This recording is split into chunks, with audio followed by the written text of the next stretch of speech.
Tennessee. That hasn't happened since the days of disco and defensive end Art Still. While Tennessee comes in invigorated off the bye with Bull Rope still very much alive on a Rocky Top. Tonight it's Big Orange and Big Blue Nation. They share a common border and common contempt. They've been getting after each other since the late 1800s in a rivalry long dominated by Tennessee. Peyton's been in this place a time or two. At one point, the Vols had the old beer barrel for 26 years. But the Cats have clawed back, including last year's emotional win in Knoxville for late UK coach John Schlarman. 6-2 Wildcats, 4-4 Volunteers. Mark Stoops now in his 9th season. A 10-win season, still very much alive.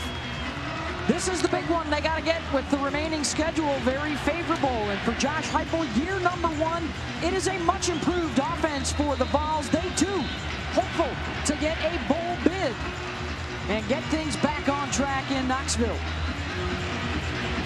Beth Mullins, Kirk Morris, and Dawn Davenport, Kentucky winning the toss and deferring. So we'll see this fast Tennessee offense ready to go. And for more on that, Dawn is talking tempo. Yeah, Tennessee goes fast, real fast. They run a play every 20.8 seconds, but they're not just fast, they're efficient early in games. They're outscoring their opponents in the first quarter 124-30 this year. Kentucky defensive lineman Josh Paschal said the tempo is a concern. It's tough to simulate that in practice. They'll have to get adjusted quickly and withstand the pace physically well into the fourth quarter to get a win here tonight. It's all under the direction of Hendon Hooker, who's got the best passing rating in the SEC with 17 touchdowns and 2 interceptions as he makes his 7th start of the year. And they will throw it on first down, a receiver screen, and a first down and more for Javonte Payton. That big play man makes another one. And the Volunteers open it up with a 75-yard score.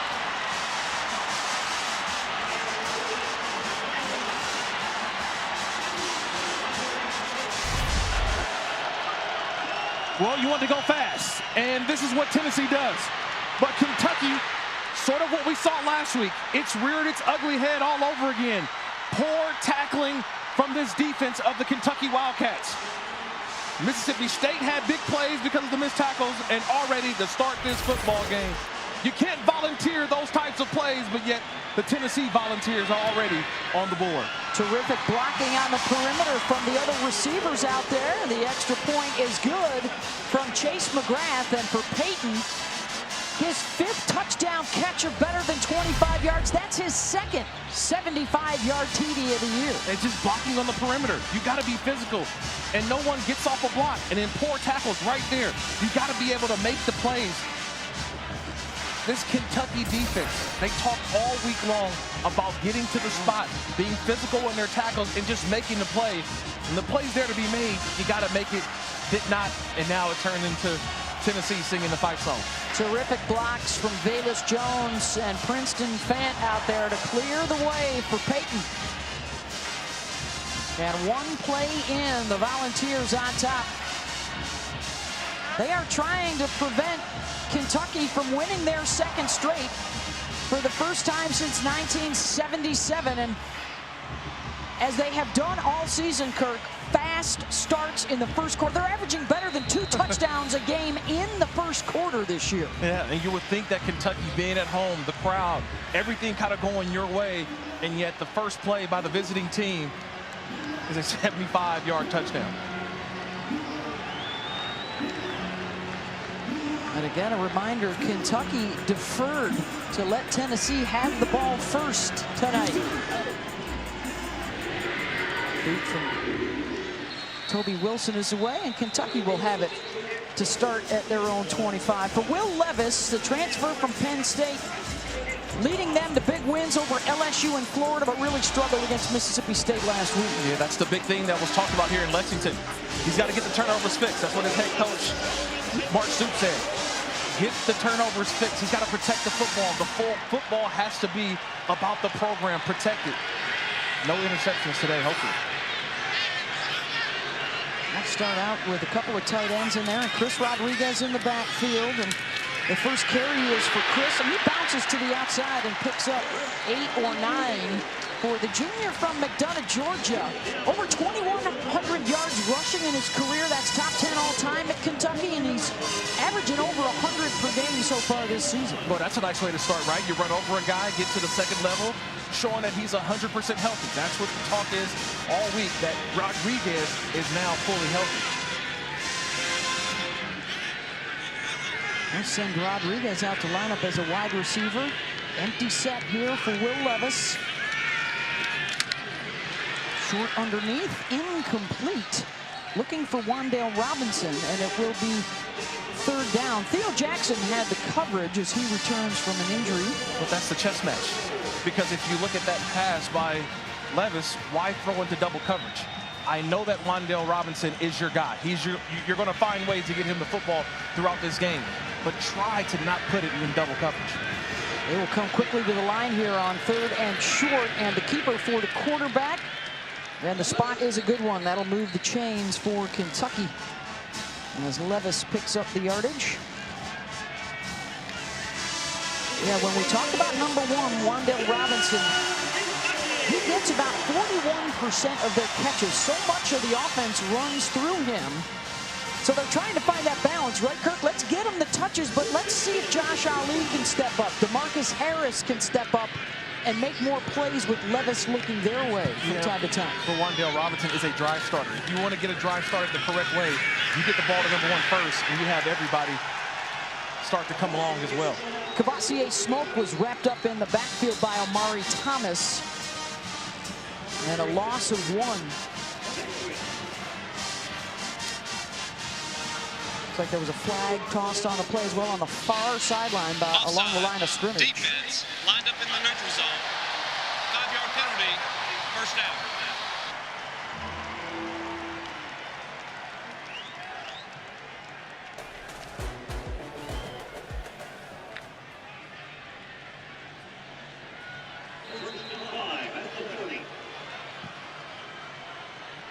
And we welcome you to Kroger Field here in Lexington, Kentucky.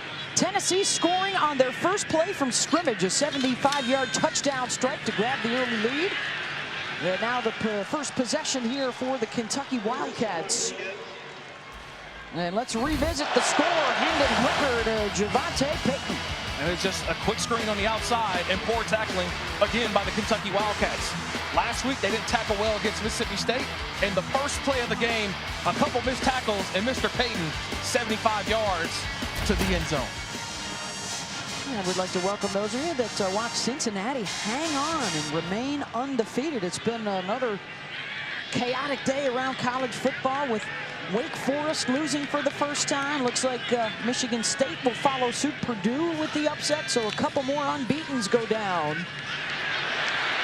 And a first down run for Chris Rodriguez as he gets into the secondary. Of course, it is week number 1 since the playoff rankings have come out, and it was a good week for the Southeastern. Today, Alabama and LSU going on. But seeing the Kentucky Wildcats at 16, a lot of people want to see, is this the same team that we saw to start the year? 6-0, or are we going to see the team that's lost the last 2 games in the SEC? Their MO this season has been running the football. It's been under the direction of Mark Stoops now in his 9th season. A gain of 5 yards there. Justin Rigg, the tight end, making the grab. Stoops is the second longest tenured coach in the SEC behind Nick Saban. And he faces the new guy, Josh Heupel, in his first year at Tennessee. How about our impact players? Yeah, the impact players, Tyen Evans along with Alante Taylor on the Tennessee side. And we talked about Wan'Dale Robinson and Josh Paschal, 2 guys who I think we're going to have a big impact on today's game. Our Chick-fil-A impact players for you.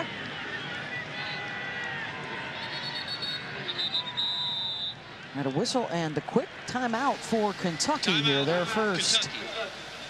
On their first possession, looking at a 2nd and 7. We will take the break with them. Be back to Lexington in a moment.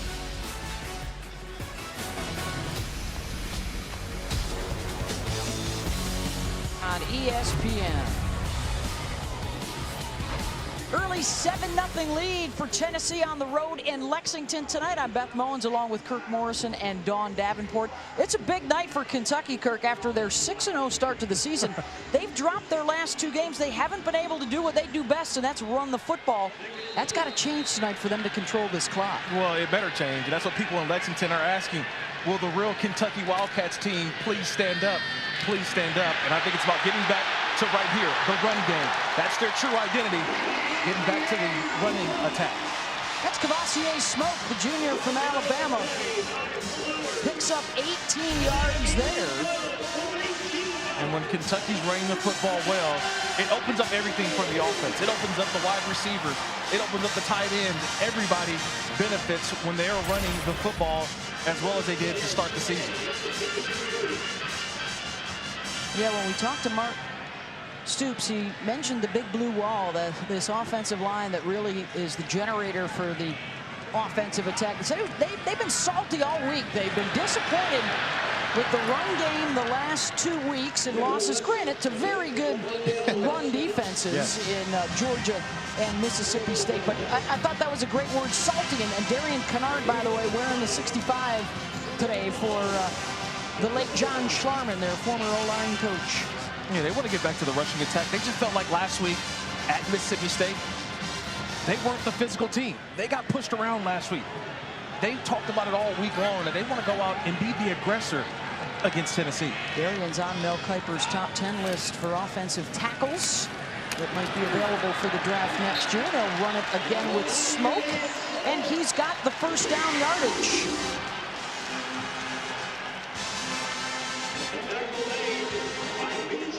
Nice little block on the outside. Well, the guard on the inside, Darren Rosenthal, gets a block and then gets up to the second level. And now you're starting to see layers of the rushing attack. They want to be able to go inside and outside. And now you'll be able to win first down, second down.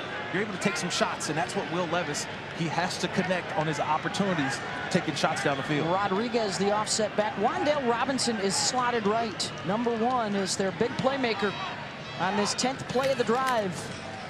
Rodriguez met in the backfield, and he backs his way forward into the red zone for a couple of yards, taking Aaron Beasley with him. Wow, you see that read by Aaron Beasley? You talk about see space, run space. That's a linebacker play. Now, he's got to finish. He held on. But, man, it's a nice read by Beasley, and then just the power by Rodriguez to just get a couple on that play. That's coming in at 6-2. They're 4-2 in the conference. Tennessee at 4-4, 2-3.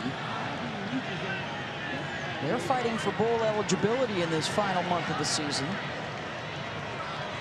The Wildcats, a 10-win campaign, still very much in play if they can win tonight. And more good, hard running from Chris Rodriguez. Picks up 7. It's kind of the opposite of a game of tug of war, right? This time, it's just the offensive line for Kentucky. Look at all the blue hats. They're on the left side, meaning they're on the Tennessee side of the football. Nice blocking up front, and Rodriguez running behind. I think that was the center. Luke Fortner had the pancake on that one. Senior out of Sylvania, Ohio. Of course, you know Mark Stoops gets some tough guys out of his home state. Gets them to the Commonwealth. Rodriguez, he's got the first down to the 9, and it's 1st and goal. Kentucky on their first drive, trying to counter the quick strike. This is a much different Chris Rodriguez that we're seeing this week than last week at Mississippi State. Looks more determined. Looks like he's really this week of practice, and they talked about it. He needs a week of practice. You know, last couple weeks, you're trying to hold him out a little bit. You get a bye week in there. You felt that this is a guy who needs to practice because his reads are a lot clearer. You're seeing it so far to start this game. Nice downhill running by Chris Rodriguez. No hiding what they want to do tonight, Kirk. 9 rushes in their first 12 plays of this drive for 53 yards. Trying to punch it in. McClain is the motion man at a false start. False start. Offense. Number 65. 5-yard penalty. First down. It's on the right tackle, Kennard. Mark Stoops with the 6th win of the season Gets the Cats eligible for a bowl for the 6th year in a row. They've won their last 3 postseason games.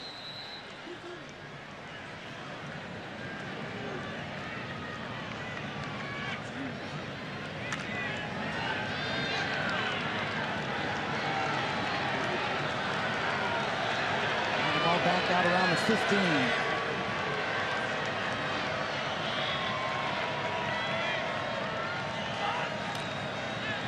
Levis against the 4-man rush underneath to the 10-yard line, and it's caught down to the 9 by Brendan Bates. The junior out of Cincinnati gets 5 yards back. Nice play call there. You have a little motion up top, but you bring Wan'Dale Robinson underneath, and all the attention, all the eyeballs go to number 1, and yet there's a tight end sitting over the ball. It's a nice job of Will Levis seeing what the defense is doing. If they're playing zone, you hit that guy right over the ball. That's a good early completion to get his confidence going. Smoke in the backfield with him. Continues to go from the shotgun. He'll spend a lot of time under center as well. Kavosiey Smoke, the delay, and reaches for the goal line, and he's in. Touchdown, Kentucky.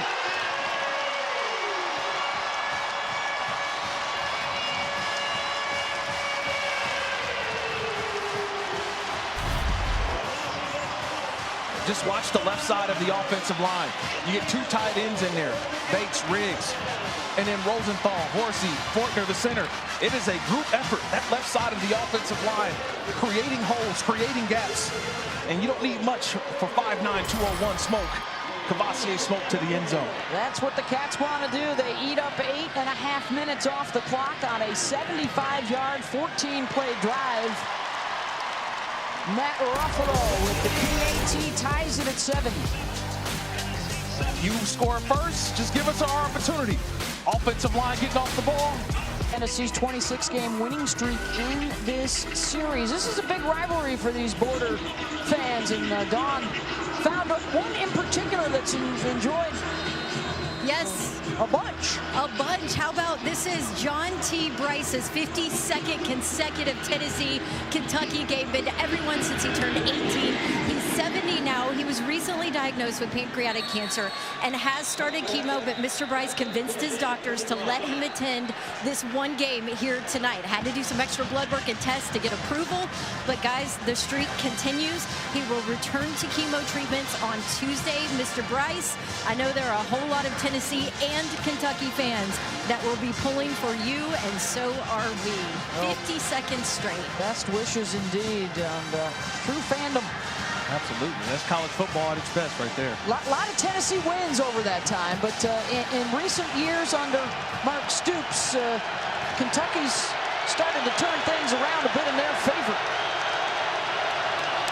Second possession and the second play for Tennessee. They scored a touchdown in 11 seconds the first time they had it, so they go right back to the exact same play, and it's Javonte Payton. Wasn't the knee on the ground, though? When he caught that football, his knee was on the ground. I wouldn't do if they would have stopped the play, but this is what happens when you go fast. Incomplete, intended for Velus Jones. I thought the officials missed that play on the first play of that first play of the drive. He caught the football with his knee on the ground. That should have been stopped right there instead of the extra yards, but already on 3rd down for Tennessee. They like to run 3 plays a minute. Both these teams good on 3rd down offensively, not so much defensively.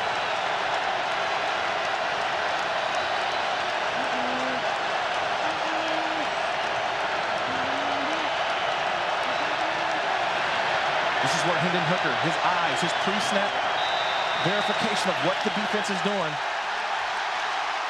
Timeout. Well, the Kentucky fans going to take a little credit. They're making some noise here tonight, and we'll take the timeout. Be back in a moment.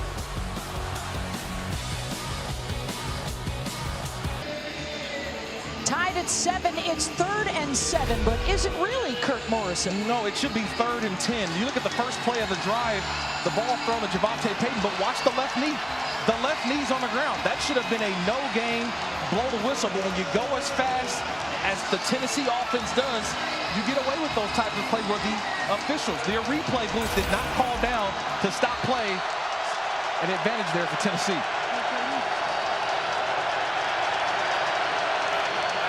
Third down out of the timeout. Small in the backfield with Hendon Hooker.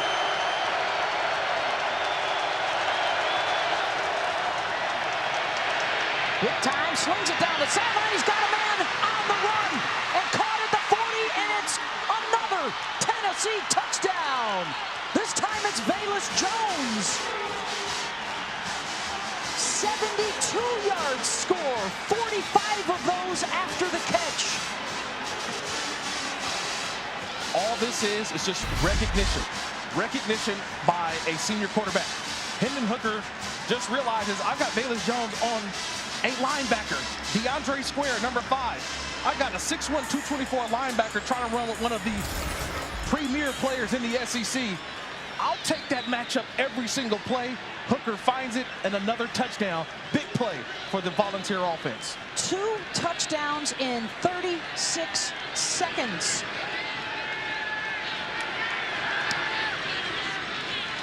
Extra is good. 14-7 Tennessee on a pair of 70-plus yard touchdown throws from Hooker. Well, look, you got a linebacker in space. He doesn't know what's going on. Tell me, what did Velus Jones do? He just ran straight and looked back for the football. You got a linebacker on a premier wide receiver in the SEC. That's a mistake in coverage by Kentucky, and a good job by Hooker seeing it before the snap. That's pre-snap recognition by the quarterback, a 5th-year senior, realizing I like that matchup better than throwing it anywhere else on the field. Already our second rendition of Rocky Top here in Lexington. 75 yards to Payton, 72 yards to Jones. And an injured player on the extra point, Jackson Lampley. As you see, the 4 teams in the college football playoff, and we already know, Kirk, that is about to change because Michigan State lost tonight to Purdue. So a pair of unbeatens fall. Wake Forest as well. I can't wait for Tuesday, right? Well, we'll see what happens as the day goes on. We know LSU and Alabama right now. That's a big one, obviously, in the SEC. But Tuesday, the reveal. And I've always said, do not get upset about the first reveal that we had on Tuesday. Just let it play out. We got a long way to go before the final rankings. And for people disappointed with the Cincinnati at number 6, don't be surprised if that falls after they had to sweat it out against Tulsa at home today. I heard Twitter was ablaze by the final play. There's some issues at the end of the game, I believe. Well, that's 2 quick strikes early by this Tennessee offense. And the Kentucky defense struggled last week at Mississippi State, and already seeing early struggles. Only what, 4 plays? 4 plays. 2 touchdowns. 4 passes for 150 yards in 37 seconds. And Lampley will gingerly make his way through the Tennessee sideline.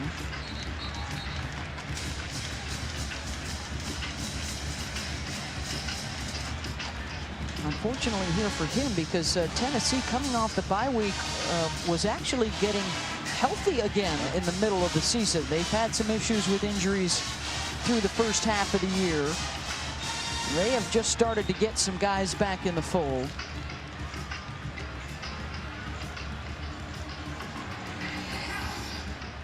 As Toby Wilson will kick it away here to Zach Johnson.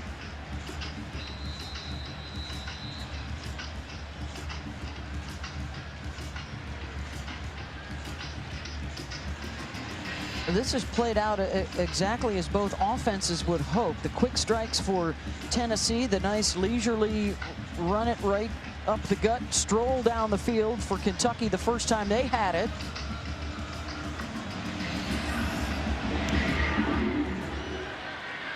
But the defense is under fire here in the first quarter as we send it down to Dawn. Well, Beth, Will Levis struggled last week through 3 picks. He spoke to his team in the locker room in Starkville right after the loss last week, put it all on himself.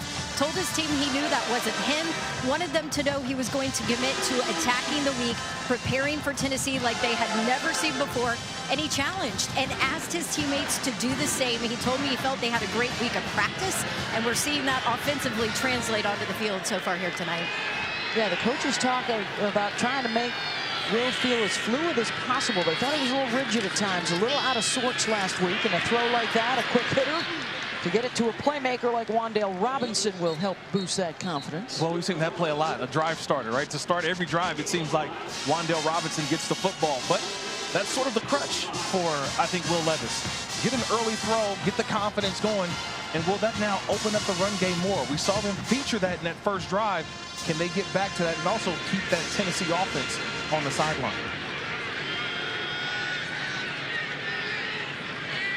Kavosiey Smoke back there with Levis.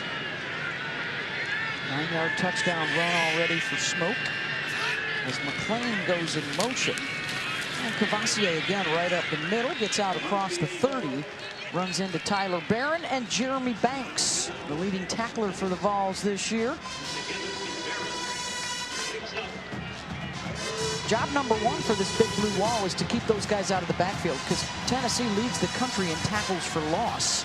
They'll meet you behind the line if you let them.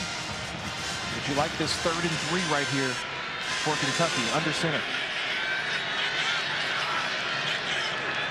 2 tight end set.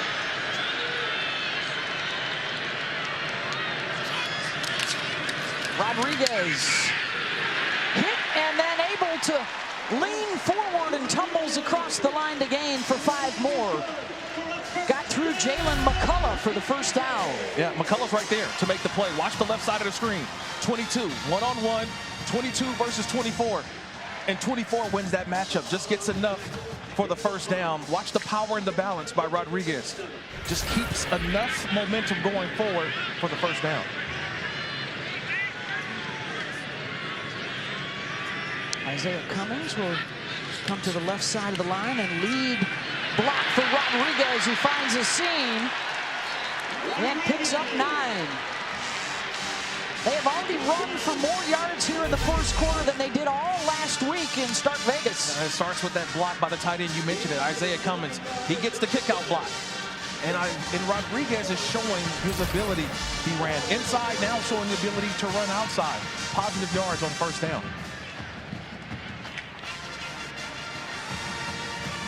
Wan'Dale Robinson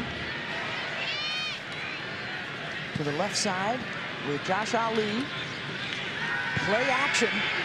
Looking for Robinson, who sits in the middle of the field and catches it down inside the 40. They play action about 1/3 of the time they have the football, and then they find Wan'Dale. That was a big play action down and distance. So 2nd and 1, when you think about it, it's kind of a throwaway down. The way that they've been running the football early on, take a shot down the field. But when you take the shot, you got to make it. That time, Levis to Robinson for a first down. Yeah, we're going to talk a little bit tonight about the Los Angeles Rams, because that's where new offensive coordinator Liam Cohen came from, and they're running a lot of pro stuff. They gained 16 there. And a delayed handoff, not much for Smoke. Aaron Beasley, we've called his name a couple times already tonight. And it's 2nd and 10. One thing I can say about this Tennessee defense is they're aggressive. These guys fly around. They play hard. And that's the one thing we talked to their defensive coordinator, Tim Banks. They just want to be in the right spots. They feel like, hey, as long as we communicate, we're in the right spots, we can handle some of the shot plays, and we've got to be able to stop the run tonight.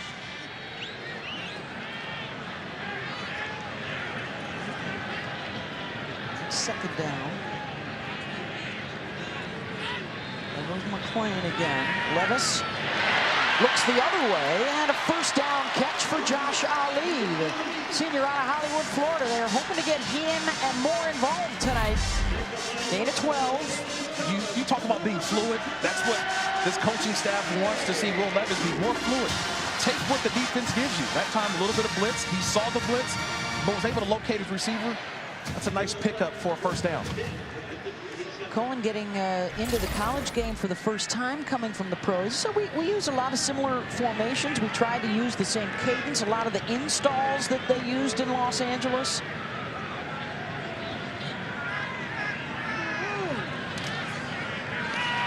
And Levis trying to get more and more comfortable as the season progresses. They'll run it there with Smoke, maybe a yard. Matthew Butler making his 22nd career start with the stop. But I love the drive, though, right? 4 minutes, 40 seconds. The clock's just moving. And this is what you want to be, methodical in your work, methodical in moving the ball down the field, getting chunks on first down, second down, and converting on third down. This is a nice drive being put together by the Wildcats. This is wild. This is going to be a first quarter, 15 minutes, where Kentucky has the ball for 14 and a half of those minutes. And they may be trailing because of the quick strikes for Tennessee tonight. A 72 and a 75-yard touchdown. Levis keeps, and Tennessee was able to sniff it out. Banks got him, and it's third down.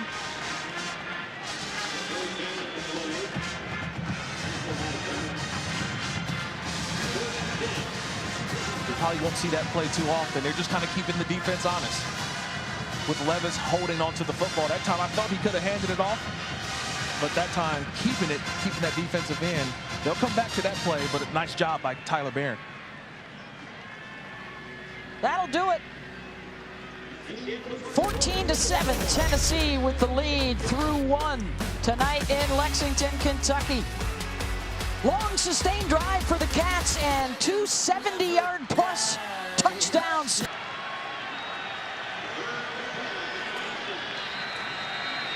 Welcome back to the SEC on ESPN from Lexington. A 3rd and 10 for Kentucky to start out the second quarter, and Kennard jumps the gun for the second time tonight. What a wild number 65. First quarter. Penalty. Third down. The statistics tell a whole different story than the scoreboard does. 0 rush yards. They've got more total yards on 4 plays than Tennessee does on 20, or Kentucky does on 23. I'm looking at that 14-23. That's a long time to have the football, and it's still ongoing for this Wildcat offense. Third down and 15 for Will Levis.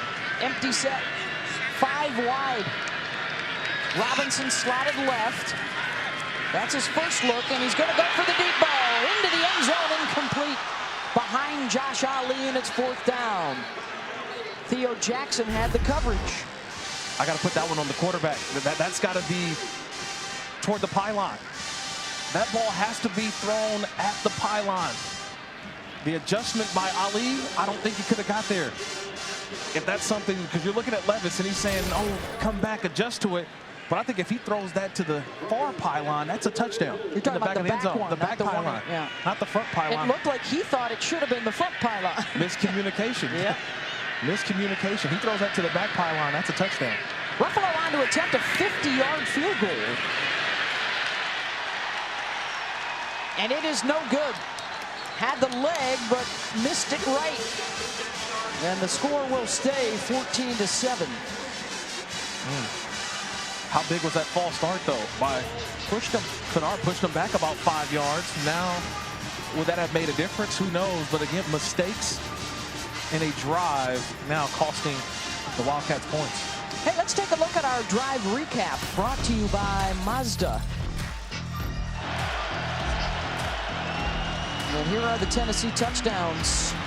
Don't blink, they're quick. Early on, Peyton, 75 yards up the left sideline for a touchdown, and on the last drive, Jones, linebacker on Jones. Yeah, I'll take Jones. Touchdown Volunteers. That was a terrific toss from Hooker, and they try and get Peyton on the end around, and he's met in the backfield for a loss. Josh Paschal, Vito Tisdale met him there. Loss of a few on the play.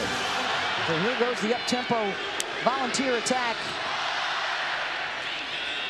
Hooker has a man wide open again across midfield. It's Jalen Hyatt.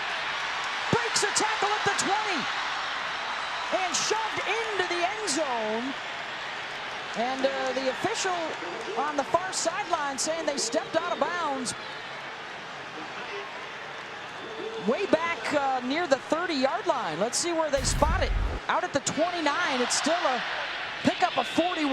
Well, if you don't communicate, you get beat. The communication was not there by Kentucky. And that's, again, an easy throw for Hooker. He just finds the open guy because of the miscommunication by the Kentucky secondary. Boy, and Kentucky is lucky that he stepped out because another missed tackle, that one by Valentine.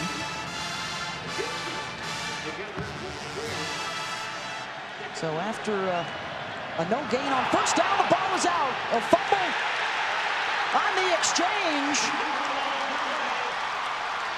And this would be huge for a Kentucky defense that only has 4 takeaways all season. As Hooker tried to get it to Small, did they get it back?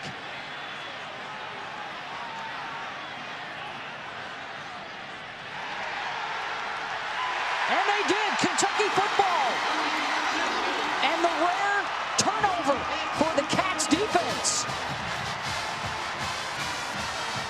Not only rare turnover for the Cats defense, also the Tennessee offense. They take care of the football. Minus 12 on the season, and they give the ball to Kentucky. And all this is it just seemed like a mishandle. Hooker trying to pull the ball out, and it seemed that Small may have held on for a little bit anyway. The ball goes over to Kentucky. Unforced error by the Volunteers. Jacquez Jones got the fumble recovery, the middle linebacker. And it's back to the Kentucky offense, down a touchdown when we come back. Hey, don't miss SEC football final. They've got you covered with the biggest stories of the day around the conference. Starry Noqua hosting along with Gene Chizik, Chris Doering, Benjamin Watson, 10:30 Eastern over on the SEC Network and on your ESPN app. Another busy day, a busy Saturday around the league. #1 Georgia, a winner. We should stay in that top spot.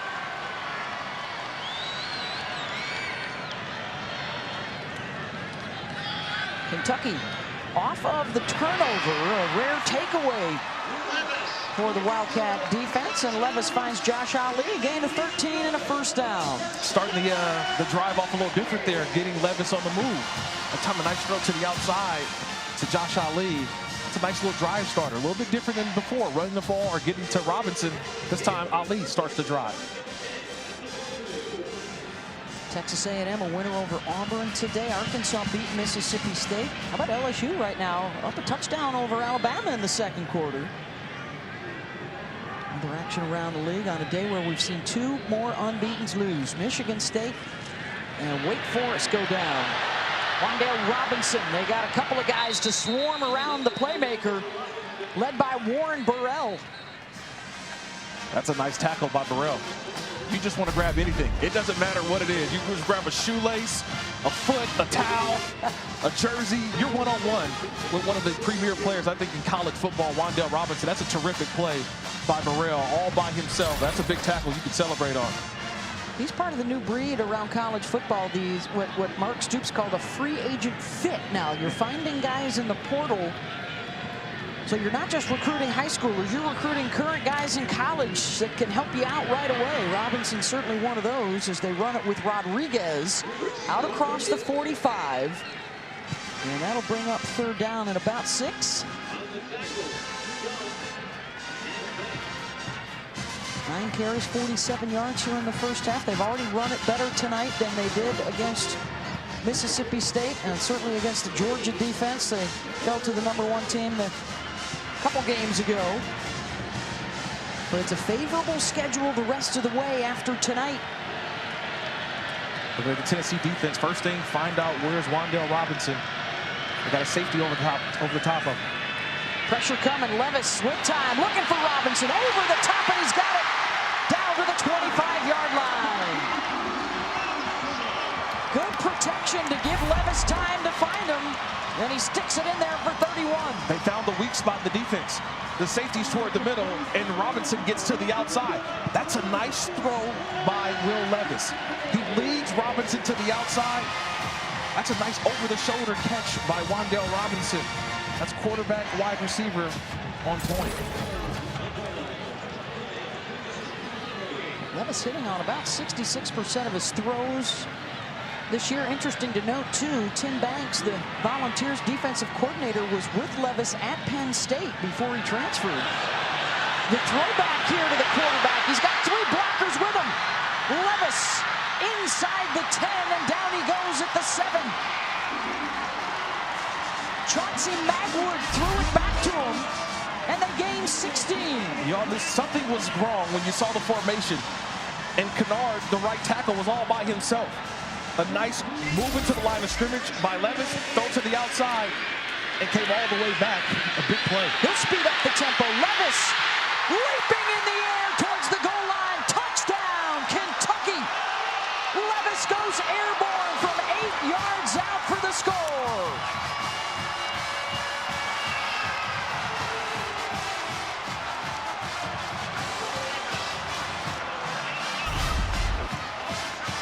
You want to build confidence in your quarterback. Think about this drive. The big throw on the outside to Robinson. Then you throw it back to the quarterback, and this time he's going to finish the job. Airborne from Mr. Will Levis. That's a confident quarterback making a confident play. Touchdown, Wildcats. 6 plays, 71 yards. They cash in the turnover in just over 3 minutes, and now an extra point away from tying things up.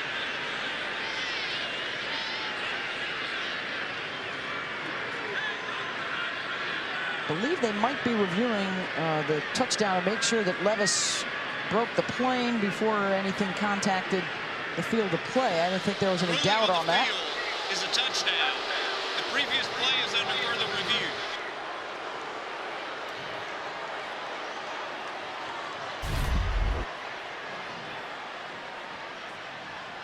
Up he goes, and that's a touchdown. I don't see how they reverse that. Yeah. The arm did come down first, but certainly looked like he was breaking the plane with the football. Yeah, absolutely. I mean, the ball penetrates the plane of the goal line before he's down or touches out of bounds. I mean, that's a touchdown. That's an unbelievable effort, though, by Will Levis. And you see his teammates. You know it's a big play when all the big boys come over and give you a big hug. They missed those type of plays last week. And here's the pylon cam.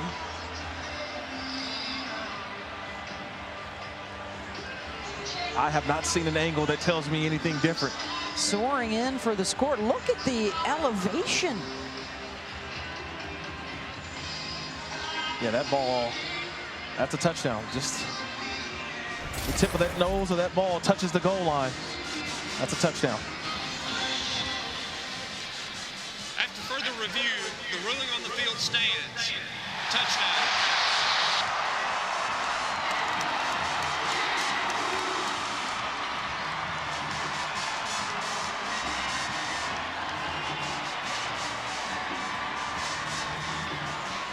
Tremendous effort by the quarterback, Will Levis. The play stands.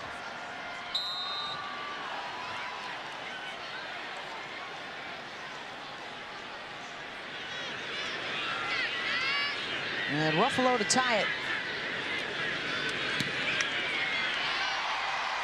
I'll leave it at 14. A little willpower from Levis. Catching air and breaking the plane. And the Cats even it up.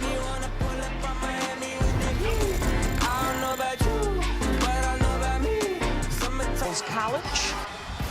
And that leads us into our lineup for Tuesday on ESPN. Hoops all around. #1 South Carolina women open up the Champions Classic. And then it's off to Madison Square Garden for Kansas-Michigan State. In between games, the college football playoff reveal week 2. And then the nightcap, Kentucky and Duke, as the final season gets underway for Coach K. Everything available on your ESPN app. And also a special get well wishes out to Coach Vitale for a speedy recovery, Coach. And let's check in now with Kevin Connors. Nobody's safe around college football this year.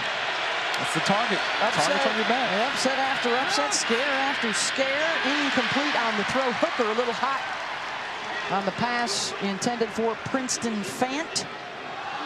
In a 14-14 game, there's your average drive time.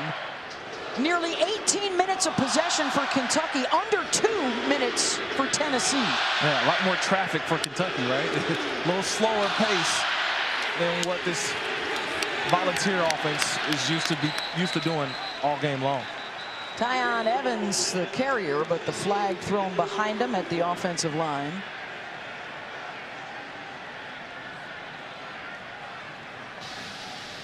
holding. Offense, number 76, 10-yard penalty. Second down. This was one of the things that had Tennessee excited coming into this game. For just the third time all year, they had their starting 5 linemen all together in a game, and you saw Spraggins with the takedown there, including the Mays brothers. Cooper at center, Cade at right tackle. The Knoxville natives. 2nd and 20. Hooker. Run out of bounds around the 15. Abadi Fitzgerald was in hot pursuit and then jawing back and forth. I've talked to you about this a lot through the week, right? This is not a game for Kentucky defensively that you want to jaw back and forth. You got to get lined up because Tennessee's already on the football. You got to do your talking on the sideline, get set up, communicate, no breakdowns. Hooker, another receiver screen for Jones, and this time Kentucky will not let him get away. Vito Tisdale has him, and it's 4th down, but there is a flag down. I think they're probably going to get a cut block, a little chop block on the outs, on the left, on the right tackle. Well, I think it was the left tackle, 58, down arrow right. They just chop blocked at the line of scrimmage, and immediately I saw the official throw the flag before the ball was even thrown. Personal foul. Tripping. Offense, number 58. Penalty is declined. It's 4th down. Well, they'll go with tripping instead here on right. Yeah, I saw the trot, but it's the roll. Little barrel roll at the end that the official caught. Took out J.J. Weaver, but the officials caught him. Steve Marlowe, our referee tonight. Ron Leatherwood, the replay official. And the punting unit is on. Josh Ali is back around his own 35-yard line. High booming kick. Ali backpedaling, the fair catch at the 31. And a punt of 53 yards from Paxton Brooks. Hey, let's take a look at this week's college football playoff rankings brought to you by Allstate. Already today, losses in the top 10 for Michigan State and Wake Forest. Alabama and Oregon both trailing tonight, Kirk. It's tough to be the hunted in college football. These top 10 rankings we know will change on Tuesday for sure. Who elevates? Does Ohio State move up? It was close with Nebraska. Cincinnati, a real nail-biter against Tulsa today. Who moves up? Notre Dame, the other top 10 team with a win today. Impressive over Navy.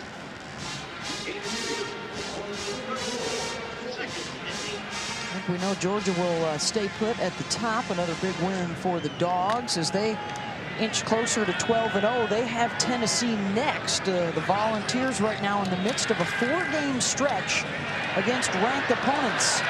Levis will keep it in more tough yards running out close to the 40 into the arms of Aaron Beasley and a gain of 5. Yeah, play breaks down. Get what you can get. That's what Levis did. Got a block also by Rodriguez, and now 3rd and 3 looks a lot better than what could have been 3rd and long, 3rd and 8+. Nice job again, Will Levis seeing, going through the progressions. Window 1 closed, we go take off, get a couple yards.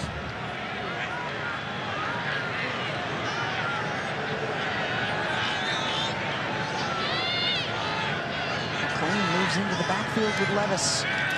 Will looks that way, now steps up, avoids the rush, another hurdle, out to the 45 and a 1st down. He wanted to go to McClain on the outside, but it was covered by Trevon Flowers, the safety. So again, this is what Levis is showing, his eye discipline. His #1 target taken away, just pick up the 1st down. This is a confident quarterback he's showing, much different than we saw last week at Mississippi State. He's a track star quarterback tonight so far for Will. Had the 8-yard touchdown leap earlier. As the Cats try and grab the lead. McClain bounces to the outside, across midfield, and another 1st down around the 40-yard line of Tennessee as he scoots for 16 around the edge. He only had 5 carries coming into the game. They talked about We want to get Jaton McClain into the football game. And you're seeing early on, they're featuring him out there on the passing plays and now getting to the outside in the run game. Big story here in this first half developing. 118 yards rushing for Kentucky, -3 on the ground for Tennessee, who has had the football for less than 3 minutes. Their defense has been out there for over 20. Levis run down and taken down by Jackson. Way to stay deep, Tennessee. You've got to give them credit on that last play. It was a shot play. And this is what you're used to seeing from Kentucky's new offense of 2021. They want to get the ball down the field.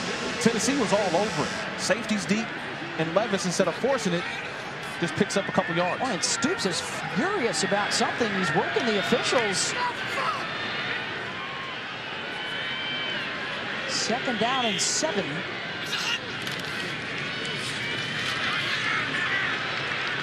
Smoke runs into Rodriguez on the carry.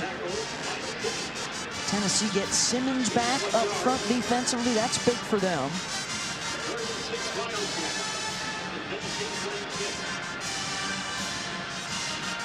Third down and 6 coming up. They are 5 of 6 converting on 3rd down here in the first half.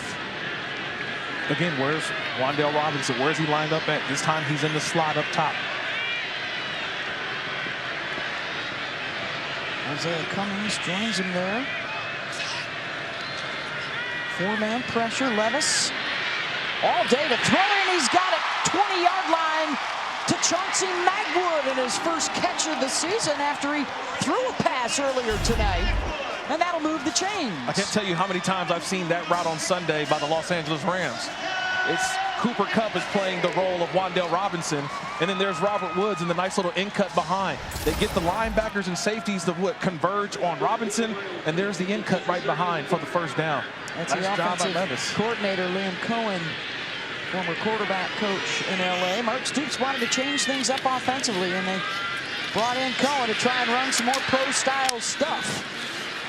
Rodriguez, boy, those legs just never stop churning. He gets down to the 16. 3 yards as they have re-entered the red zone here.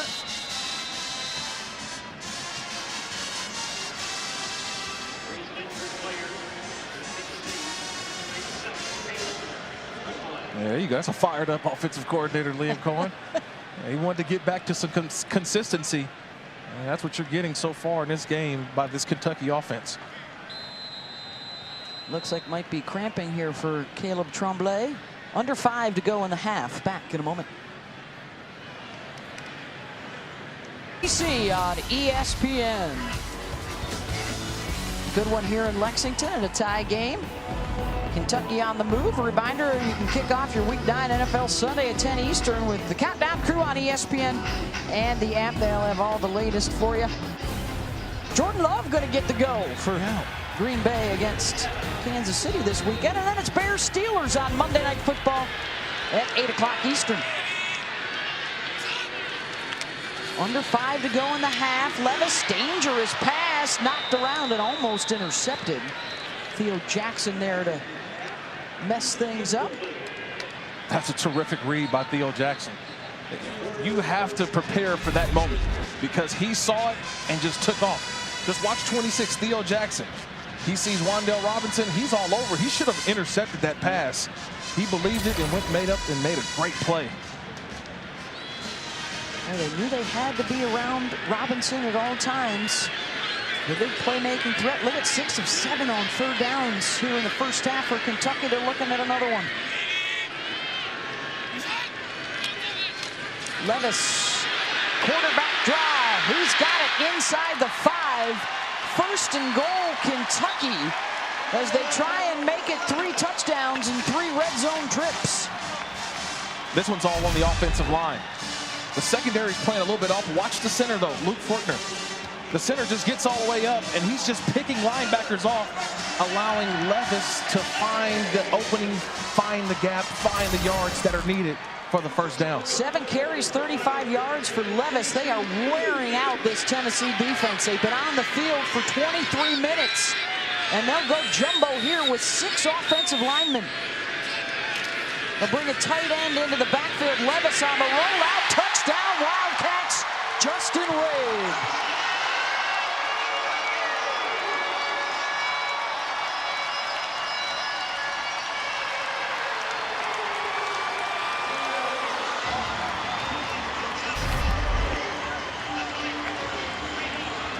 Under center bootleg. You underneath the extra tight end, Justin Rigg. That's an easy throw for Levis. And the touchdown for the Wildcats.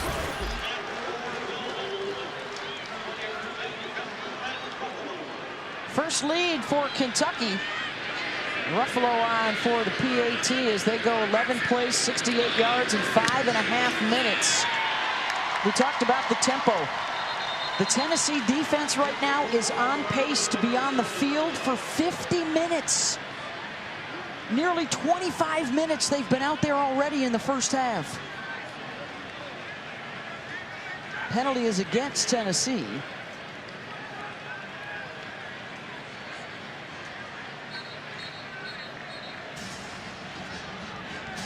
Illegal plays already for Kentucky. Defense, 12 players on the field. Penalty is declined. The try is good. And it's 26 carries for 138 yards rushing here in the first half. -3 yards rushing for a Tennessee offense that averages 226 per game. And look at the time of possession that Tennessee defense has been out there. Yeah, that's a long time. And if you're a defender on this Tennessee football team, you're looking at your head coach saying, Coach, we need a break. We need a blow. You're going over to your quarterback, Hendon Hooker. You got to find the captains on that defense. Go over to Hooker. Hey, we need a drive. You got to get us a little bit of time. Just let us get our breath. And that's the give and take, right, with an up-tempo offense. Because, hey, you can look at the scoreboard and say, we got 14 points on only 11 plays, so we know we can strike quickly. But what does the fourth quarter look like in this type of situation? Always fun to talk to the defensive coaches on an up-tempo offensive team. Yeah, you need a drive, though. And I know that's what Coach Banks is telling his guys. Hey, we can't worry about what the offense is doing. We got to make some stops. But, man, we do need a drive. Give us a breath. They're going to get a chance to return it here. And out across the 30 to the 34-yard line. How about a studio update with Kevin Connors? Horse collar tackle. Kicking team, number 7. 15-yard penalty from the end of the return. First down. 15-yard penalty on Vito Tisdale. Yeah, so just when the Pac-12 is thinking, man, we got a chance. We got Oregon in the top 4. And already the Ducks in trouble against Washington. Yeah. I didn't see the penalty there. Yeah, I'm looking for the penalty as well. He's just holding on to the lower part of the jersey, not in the horse collar area. Right above that nameplate. I did not see that. And there's Coach Stoops has been giving the officials an earful all game long. And rightfully so on that last call. He's showing that saltiness on the sideline that his offense has been playing with after back-to-back losses. Tyon Evans with the run. And a gain of 9. Look at the quick throw and immediately hit and thrown down for a loss. Valentine flushed that out on the throw to Tillman. Way to trigger there by Valentine. Saw the play, just triggered, making a play in the open field. Boy, and it's another Tennessee injury. It's the starting tailback, Tyon Evans. This is a huge injury because I expected this Tennessee offense to really feature him today. He's one of my impact players for a reason, because healthy, you want to get him going and hopefully open up the big plays on the outside. Well, the outside big plays have been there, but they haven't been able to establish the rushing attack today. Out of Hartsville, South Carolina. How about a check with Dawn down on the sideline? Yeah, you guys are talking about it. Remember, offensive coordinator Alex Golish pointed out how important it is to have some success on the ground offensively, because if you don't, you're asking your defense to be out there for 40 minutes, and he said that's not fair. He said that Alabama loss showed him how key it is to make sure they're playing complementary football. It's a fine line there, obviously, but you got to make sure that you still score, give your defense a breather, and the easiest way to do that is run the football. So not good seeing your starting running back go down either.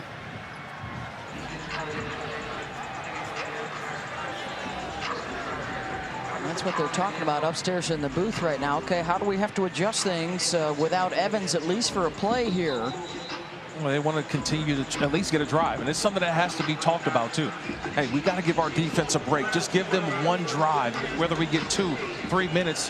Why not even take this into a 4-minute situation? Take this ball into halftime.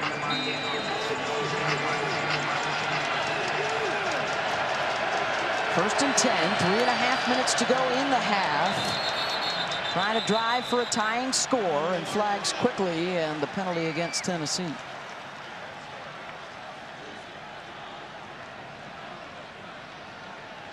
Third on the Volunteers. False start. Offense. The entire line except for the center. 5-yard penalty. First down. 4 guys, right? Carvin, Spraggins, and Cade Mays on the move. Let's share the blame. They're all looking at Cooper. Hey, man, why don't you snap that? Hooker will keep. And not much doing. Jones is there. Another offensive lineman down. Got 4 yards back. And that is Cooper Mays, the center, slow to get up.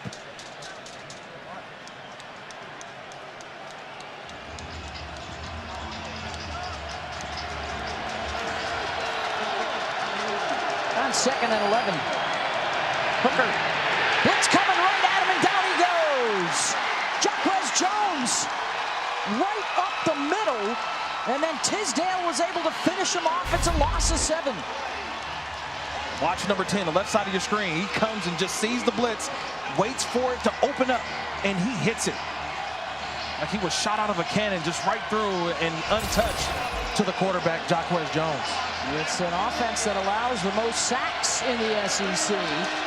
Kentucky gets one there. It's 3rd down and long.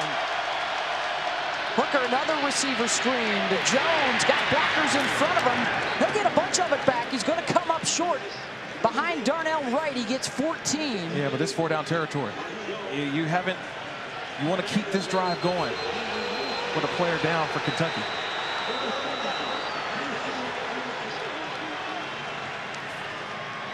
Fourth down and 4 coming up. That's Isaiah Gibson, the injured Kentucky player.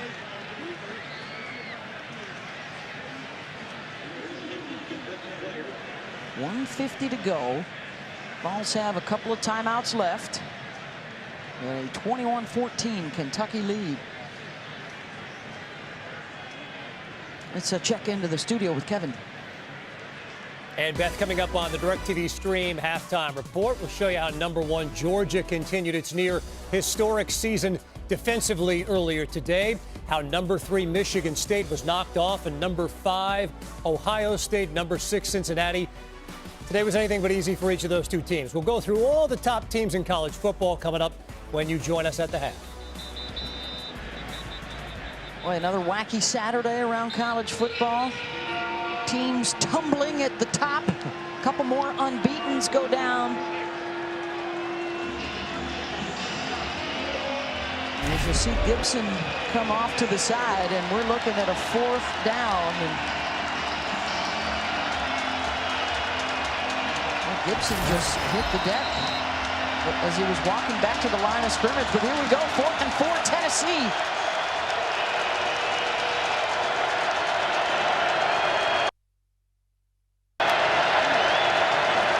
Hooker throws to the edge, contact and a flag. As the pass was incomplete, but it looked like Tisdale got to Velus Jones too early.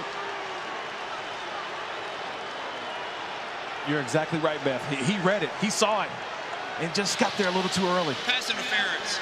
Defense #7. The ball will be placed at the spot of the foul. Carries an automatic first down. You think about it, a 4th down, gotta have it moment for the Tennessee offense. Who do you think they would go to? They're gonna go to Velus Jones. And Tisdale just a tad too early. He read it, he was there. Boy, it was short of the first down, too. Yeah. Tough break there for Tisdale. And another chance here for Tennessee. Keeping the drive alive.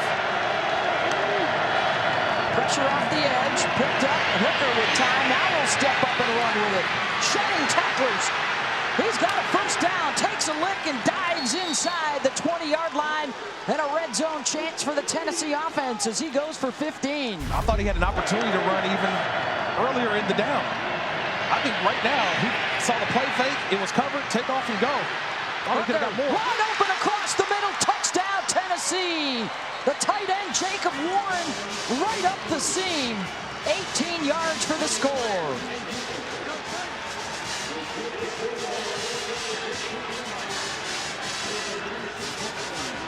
Third touchdown pass of the first half for Hendon Hooker. Again, the play action. Everybody's watching the running back. No one's looking at the tight end, Jacob Warren, who just streaks down the middle of the field. All the passes today for Tennessee have been where? To the outside, in the slot. And they finally feature the tight end in the red zone for the touchdown. Extra is good. All even at 21. 1:14 to play. A 2-minute, 43-second scoring drive. They've got 21 points on the board, and they've run 18 total plays in the first half. That was 7 points, but it feels like 14 for Tennessee, because not only did they get a good drive in, they developed the rhythm, but they also gave that defense some much-needed rest. So that feels like that score of 7 points is a lot more for this football team.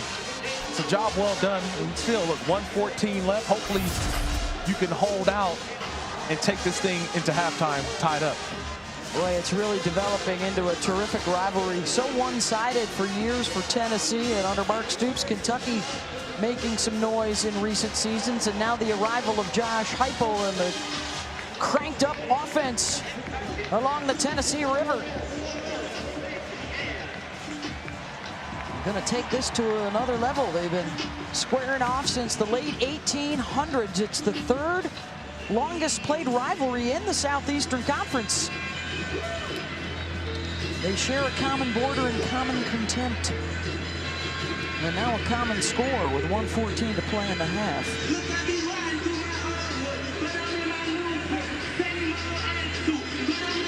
Toby Wilson to kick it away.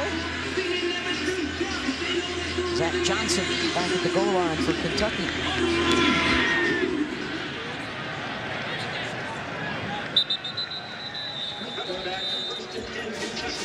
Hey, the next stop on the F1 schedule, I thought we've been talking about Fast and Furious here. It's Mexico City, the Grand Prix tomorrow afternoon. Lewis Hamilton trying to chase down Max Verstappen. Our coverage begins at 12:30 Eastern, 9:30 Pacific on ABC and your ESPN app. App One tap for the Mexico Grand Prix. Be interesting to see how does Kentucky handle this. 1:14 left, 2 timeouts. They try to push the ball a little bit down the field, or kind of settle in and try to get this in the halftime as they do receive the second half kickoff. Levis under center. And they will run it. Nice cutback. And it's Smoke. Picks up 9.5. Might as well keep trying to wear down this defense. And Smoke appears to have a lower leg injury after that run.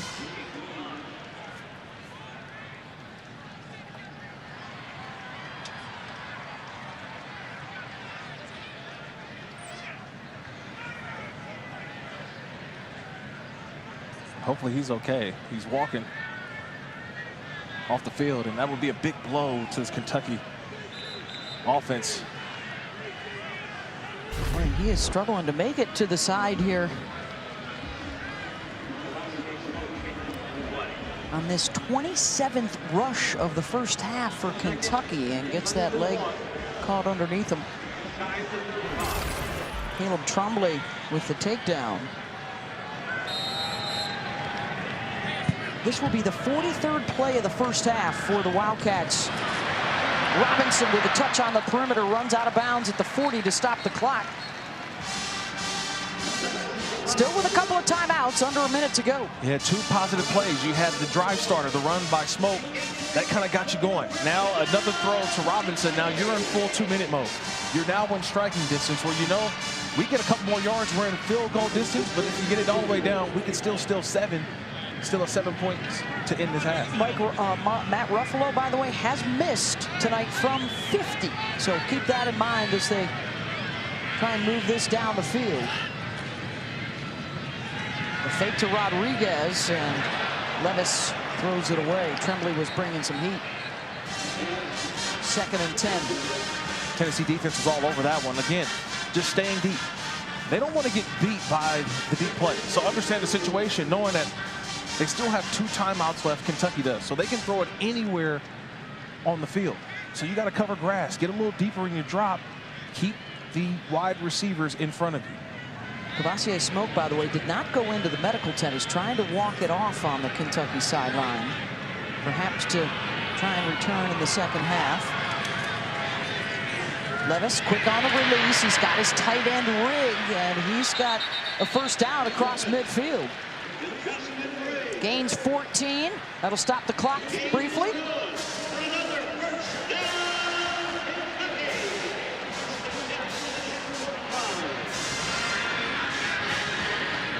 Just a 3-man rush. Another catch out on the perimeter is Josh Ali trying to get out of bounds, and he can't. Taylor kept him in. And the second timeout called by Kentucky. Kentucky. They're second of the first half. It's a 30-second timeout.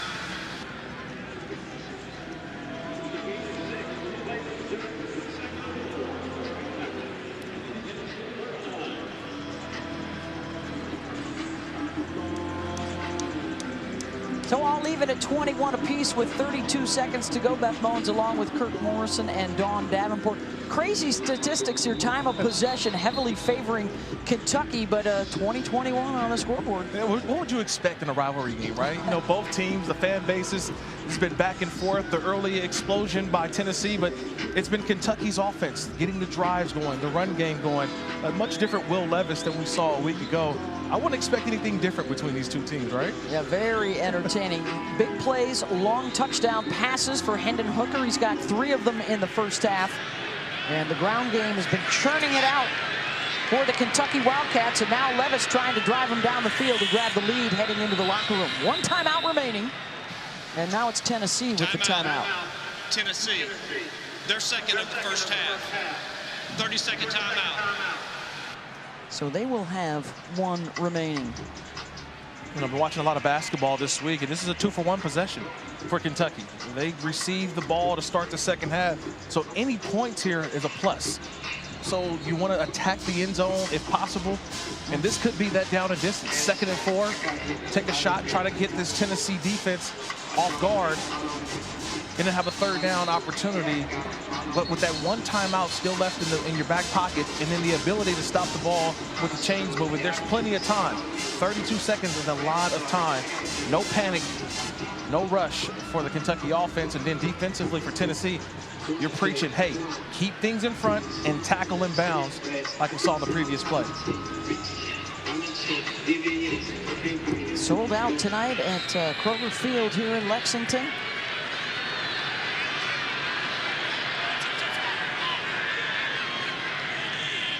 Robinson's isolated to the top of the screen. Levis looking that way, now shifts his gaze down the middle of the field, right down the hash, and it's dropped. Warren Burrell had the pick and couldn't hold on. Looking for Chris Rodriguez, and he found the orange jersey instead. Well, he found the wrong guy, Will Levis. He actually had his tight end streaking, Izayah Cummings, on the right side of the screen. He came open late. He went to the wrong guy and almost got burned there by Burrell, who just drops a for sure interception. But Cummings, the tight end, a little drag across the field, was wide open, but Levis locked in and almost had that one kicked off. 3rd down and 4.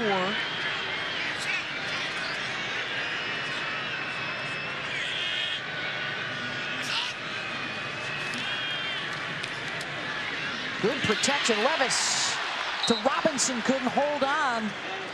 Theo Jackson had the coverage, and now you'd be looking at a 57-yard field goal attempt. on 4th down. Yeah, it's a decision time. Because you're, like you mentioned, too far out for a field goal, and you don't want to punt it away. So they're going to go for it here on 4th down. I like that route combination. Again, same thing. Locate Wan'Dale Robinson if you're the Tennessee defense. Keep two sets of eyes on number 1 in the slot.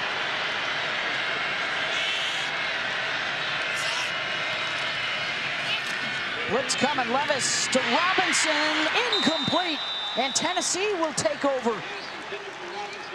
16 seconds on the clock. Well, that's the guy who they're going for. You knew Robinson in the slot. That's a big key. He's the guy they were going to. He just couldn't hold on to the football. Theo Jackson right there in coverage. But again, if I was Tim Banks, the defensive coordinator, I'm keeping a couple of sets of eyes on Robinson in that gotta-have-it situation. They probably could have stole one there. So now it turns to Tennessee, who's got a timeout. 16 seconds left. Hendon Hooker already with 3 touchdown passes in this first half. The season long for their kicker, Chase McGrath, is a 48-yarder. And they'll go 4 wides.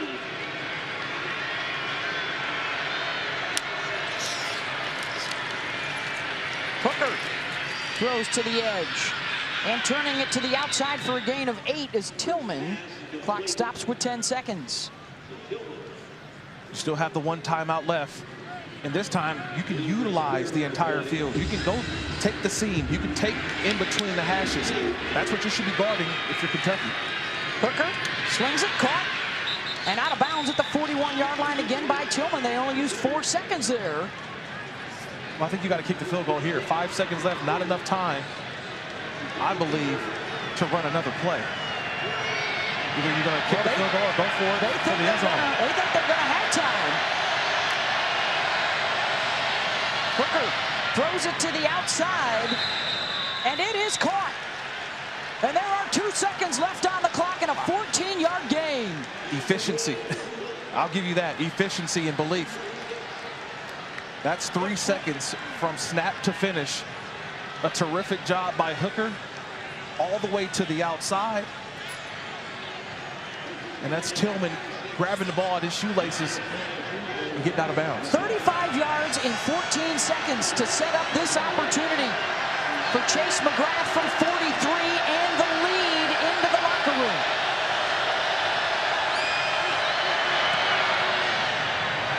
Got the leg, and it's good. 3 plays and 35 yards in 16 seconds to set that up for the lead after the 4th down stop for their defense. And didn't use a timeout. Can you believe that? That's efficiency on the Tennessee side. A 3-point Tennessee lead as we send you to the studio and Kevin. And welcome back to the SEC on ESPN. Kroger Fields here in Lexington. A wild first half of play. And a 24-21 Tennessee lead. They threw for 261. Kentucky did their damage on the ground. Look at that time of possession difference. Under 6 minutes with the football, and yet Tennessee gets 24 points on the board. Yeah, that was the big thing. Also, too, the 3rd down. So you look at Kentucky, they're able to convert 7 of 9, really kept the drives alive. And you mentioned it, they kept the Tennessee offense on the sideline, but they kept the defense for Tennessee out there way too long. They did what they wanted, able to control the clock with the run game. But for Tennessee, they had 2 touchdown passes of over 70 yards. Such an entertaining offense to watch. Both quarterbacks doing exactly what they want to do. Yeah, when you look at Hendon Hooker, what he's been able to do is get the ball to his playmakers early on. You saw it. You get it to Peyton. You get it to Bayless Jones. You find the mismatches that help you out. And then you get to the tight end as well. And then when you think about Will Levis, he had to turn the ball over. They wanted to get that part of his game out. And you see the confidence that he had in the first half. Taking off and plunging to the end zone. A very effective first half for Will Levis and Hendon Hooker. After the touchback, 1st and 10 from the 25 for Kentucky. And the first down throw to Josh Ali at a gain of 12.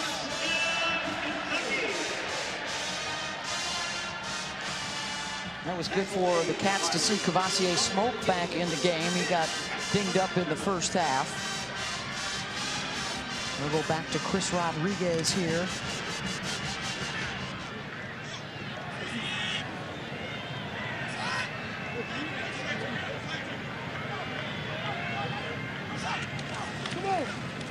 Rodriguez up the middle and slammed down to the turf by Jaquan Blakely as we send it down to the field and Don Davenport. Well, but that similar conversation from both Kentucky head coach Mark Stoops and Tennessee head coach Josh Heupel. They were not happy with how their team has tackled in that first half. For Tennessee specifically, Josh Heupel pointed out they were out of their gaps, missed tackles. That's why they couldn't get off the field. And he said offensively, we've got to help them out too, and we've got to do that with the run game. Now, meanwhile, Mark Stoops said, yeah, we've held on to the ball for a long time, but if we can't stop Tennessee and match scores, that's not going to matter. Up to the edge of Ali, shoved out of bounds. Yeah, I mean, Tennessee's got the lead because of a 3-play, 35-yard drive in 16 seconds after a 4th down stop to set up the go-ahead field goal at the end of the second quarter. Right. They always say work smarter, not harder. The Tennessee offense, they seem to work smarter. They get things done quickly, efficiently. And yet, you look at the Kentucky offense, they had to work a little bit harder. They had a sustained drive, convert on 3rd downs. Can they get some big plays in the second half to get some quick scoring? 7 of 9 tonight on 3rd down. They've got a 3rd and 2 here. Levis will keep on the rollout. Airborne again, and it looks like he's got the 1st down. Aaron Beasley got him around the ankles. And a little chit-chat going on. I like the little run-pass option here. He's got 3 levels of a route. Get to the outside, he can throw it to Smoke. He had a deep over route that was developing, but if you don't, both of those are taken away, you go get it yourself. Nice job, Will Levis. 1 rushing, 1 passing touchdown for Levis. Kavosiey Smoke, the other running score. Wan'Dale Robinson, that's his 7th catch, and a flag after he stepped out of bounds. Gains 3 there. Holding. Offense number 6. 10-yard penalty. 1st down. That was Ali blocking on the perimeter.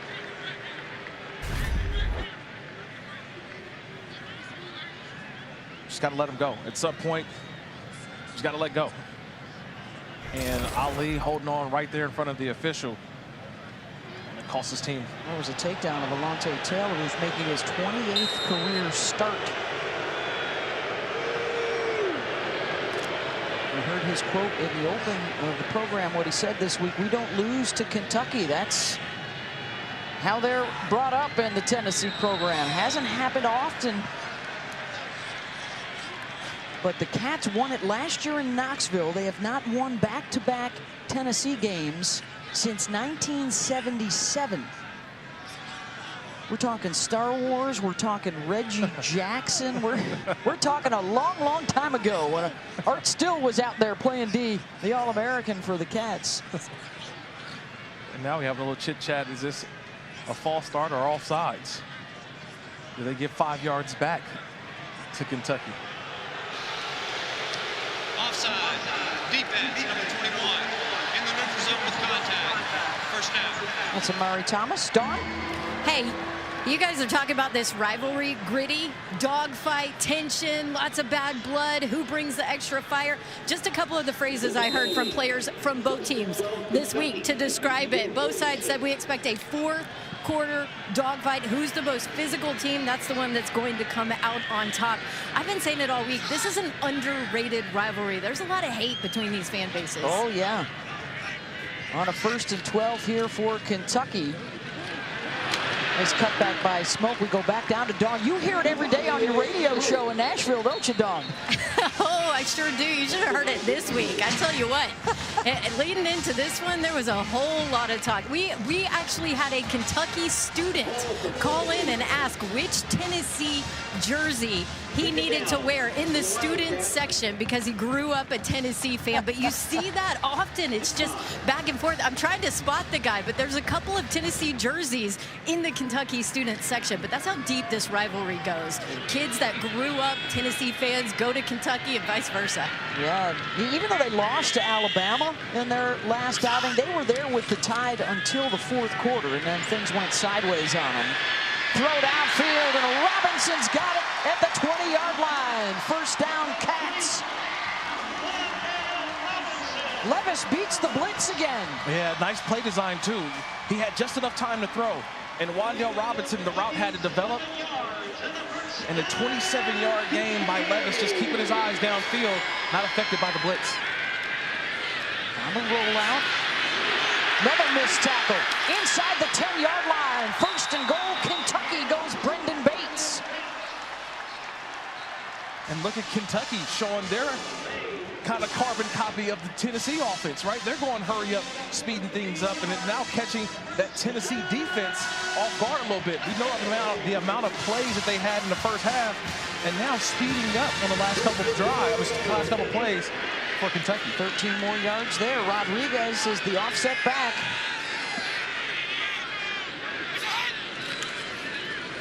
He'll get the call. Breaking a tackle at the 5, and he's down close to the goal line. Say the knee is down inside the 2. Jeremy Banks had him, and then he scored it away. This is not the same Chris Rodriguez I saw last week. I watched that tape of the Mississippi State game. He didn't run the football the way he's running it today. He's a much angry runner today. A flag is down. And the arms are raised, and touchdown, Kentucky. Offside. Defense. Penalties decline. The result of the play is a touchdown. 2 yards for Will Levis, and he grabs the lead back as the Cats are now 4 for 4 touchdowns in the red zone. And all Levis does is just go to door number 1, and it's wide open. Didn't have to go far. It went left. The door's wide open. Touchdown, Will Levis. Second rushing touchdown of the day. Another sustained drive, 10 plays, 75 yards, another 5 minutes in their favor. The time of possession is now about 30 minutes to 6 minutes. Will Levis, another score for the Cats, 28-24. Hey, Taco Bell welcomes you to the Live My Student Section of the Year contest. Use hashtag Student Section Sauce to get the committee's attention, and go to ESPN.com/Taco Bell to see how your school can compete.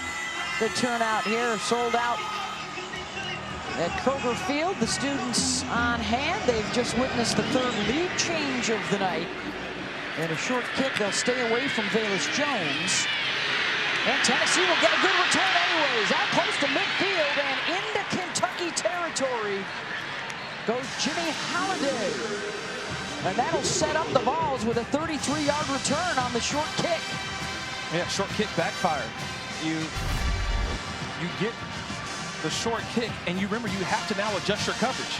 So everyone needs to converge on that side, but you got too many Cats on the outside of the numbers. 5 guys outside the numbers, the rest on the inside. That's a big pickup. Nice adjustment there for Tennessee. So their big pass plays got them through the first half.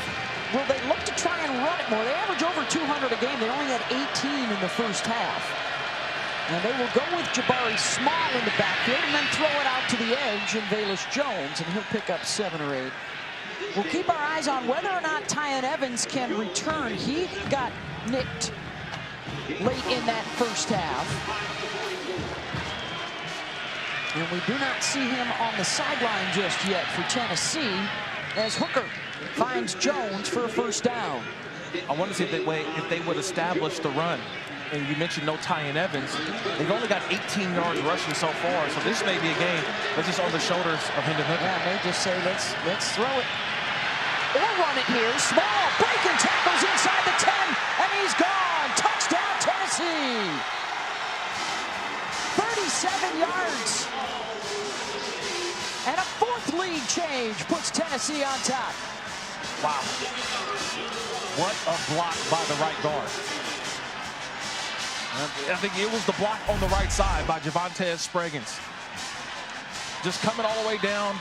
Actually, it was Cade Mays, the tackle. The guard pulled, the tackle comes down and just sealed that. And then Jabari Small just takes off and just makes his Barry Sanders impression by making a guy miss in the open field and racing for a touchdown. What an answer by the Volunteers. Boy, this is a big play offense. 7 possessions. Our crack statistician Russ DeLynn informs us none of those over 3 minutes. That scoring drive was 43 seconds. Yeah. Little stop and start. Jabari Small said. This is one of the reasons that there's so much hope around Josh Heupel. 16 more points per game for this offense than a year ago. 31 points on the scoreboard tonight, Kirk, in just 24 plays, in just over 6.5 minutes. The buy-in is there. You know, he talked about it when he became the head coach. That's what I asked him. I said, hey, tell me, what was the buy-in like? He said, it didn't take long. I showed guys that I'm going to put you in some great situations to make you go out there and be successful. And it starts with what he talked about, accountability and connection. Yep. And that's what he's built so far.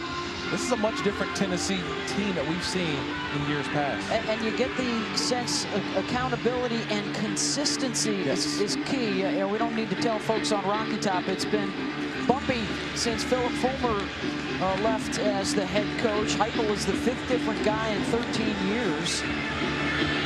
And just a couple of those have been winning seasons in the SEC. And they're excited around Rocky Top, aren't they, Dawn? Yeah, fan base is all in on Heupel right now because you talked about those offensive numbers. Clearly, this is a fun Tennessee team to watch. But I got to tell you, this roster is all in with Josh Heupel. Players I talked to this week raved the staff as a whole. Beth, you mentioned it. Accountability and connection is what Josh Heupel said that he found out was missing for some of these players that have been here in this program. And his coaching staff was truthful. They were real at practices. They were real after practices. Consistently real is a phrase one player used to describe this coaching staff. The buy-in is there. Yeah. And the throw here to Ali, he's got a first down. They also got a boost from within their own organization as they have conducted a year-long internal investigation under alleged violations under Coach Jeremy Pruitt. They didn't disclose their findings, but they did announce that they will not self-impose a bowl ban. So that means if they can pick up a couple of wins, they could be bowl eligible. However, the NCAA, we remind you, has yet to weigh in, so that could change, but no self-imposed bowl ban for Tennessee. Good strong run from Chris Rodriguez, and as we know, and you've seen in your days as a player, Kirk, those extra bowl practices, that extra bowl game, and the excitement and the experience that provides. Well, you talk about a clean slate. He said that we had no slate. Because when Josh Heupel came in, he's like, everybody was transferring out. I didn't know who I was going to have on my roster, who I was going to have to go out there and coach. But you saw early on, they felt that, look, you're coming here to play. I'm going to put you in some good situations. And so far, the buy-in is there, but, man, they got some upcoming guys. How about the clash next week of the Georgia defense against this up-tempo offense? It's going to be fun. It's going to be fun. Levis incomplete. McCullough had the coverage on Rigg. And that's going to bring up 3rd down and 6. And I think you can boo all you want to, the fans here. They didn't like that there was no call on the play, but a good job there by Jalen McCullough. He was right there as the pass was thrown. Stayed off the tight end, and it was good technique. He got the hand across in the inside and knocked it down. That's technique clinic work there by Jalen McCullough. Looking at 3rd and 6 now for Will Levis. 20 for 28, 210 yards passing for Will. They only rush 4. Levis with time, across the middle, caught, and a first down into Tennessee territory for Josh Ali.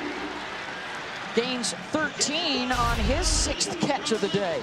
Well, Wan'Dale Robinson's at the number 3 wide receiver. And you see, there's 2 sets of eyes on Robinson, and it leaves the other wide receiver wide open, Ali. A terrific play call there by Lane Cohen, the offensive coordinator. Knowing that Tennessee is going to converge on Robinson, you find Ali for the first down. They've converted 9 of 11 third down chances. There's room and space in that vapor trail left behind Wan'Dale Robinson for other guys to slip into. No gain on that run from Kavosiey Smoke. Solon Page, the third linebacker. They only rotate really about 3 guys since they lost Juwan Mitchell. It'll be second down here.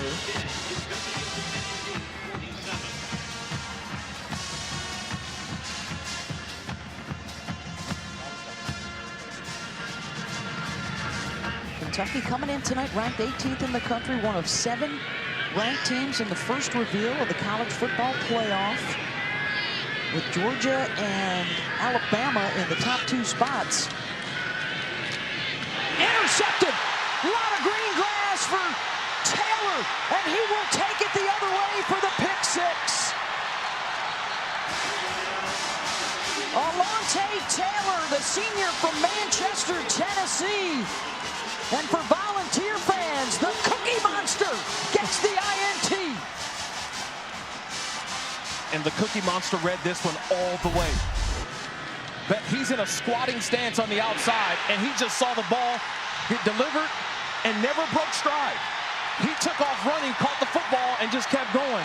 And then gave me a little something in the end zone, a little shimmy over there by the Cookie Monster. Alontae Taylor. Wow. 55 yards the other way.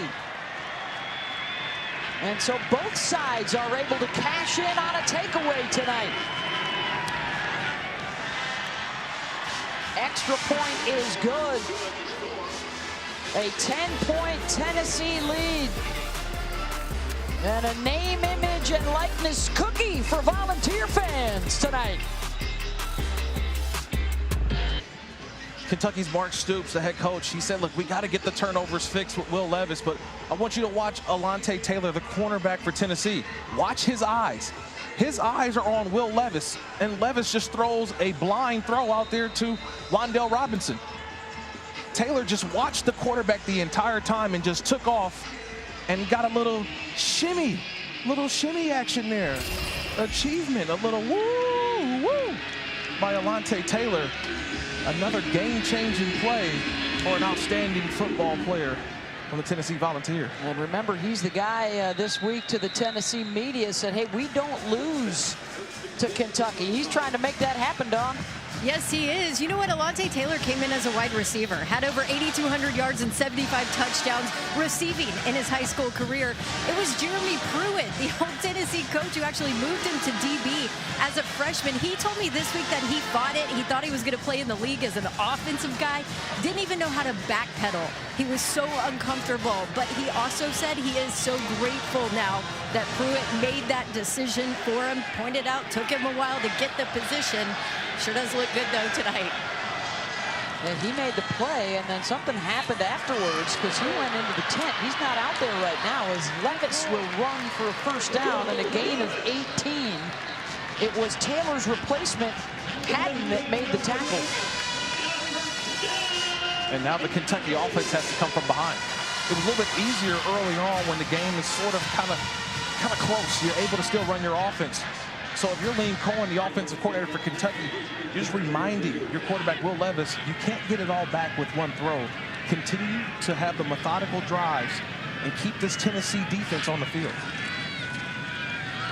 Smoke maybe got one. Even the defense, Kirk, is big play capability. A 55-yard touchdown on a pick 6 to go with a pair of 70-yard plus scores for the offense in the first half. Well, you want to get still a score back. You want to find a way to get this thing as close as possible into the fourth quarter, and you got to hope that your conditioning offensively will take over, because this Tennessee defense has played a lot of plays. How about 33 minutes? They've been out there for 60. This will be the 68th play that the Tennessee defense has been out there. Levis, 5 guys coming after him. Will run it out across the 45. It's going to bring up 3rd down and 6. Jeremy Banks with another tackle.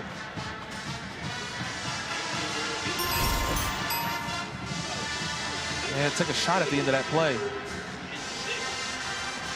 hit Levis. Don't forget the new college football playoff reveal on Tuesday night. And in all likelihood, that will change with Michigan State losing at Purdue. Oregon in trouble with Washington tonight. Cincinnati barely beating Tulsa.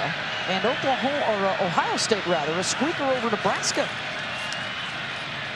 Georgia looked impressive. First down throw across the middle to Cummings. Oh, man, that's a tough throw. When you talk about a tough quarterback hanging in there, watch the last. This was the previous play at the end. He takes a little shot, gets down. You can tell he was a little banged up. And when he comes right back staring, you can see the eyes. He's like, whew. A bunch of big volunteers landing on him, and then on third down, being able to stand in the pocket and deliver a strike for a first down. 10 of 12 now on third down. 135 through the air. He's also run it for 59. And one big mistake, the interception, and that pass is dropped. Cummings looked like he had it in double coverage. Theo Jackson, we've called his name quite a bit. You got to help your quarterback on that one. I mean, Cummings it's a tight window, but you got to come down with that catch. And Will Levis put that one right on the money. You get two hands, that's a tight window. That's two hands on the football. You got to come down. Way to fight through the end, though, there by Jackson. You got to help your quarterback on that one. Levis now 22 of 32 with a touchdown and an interception.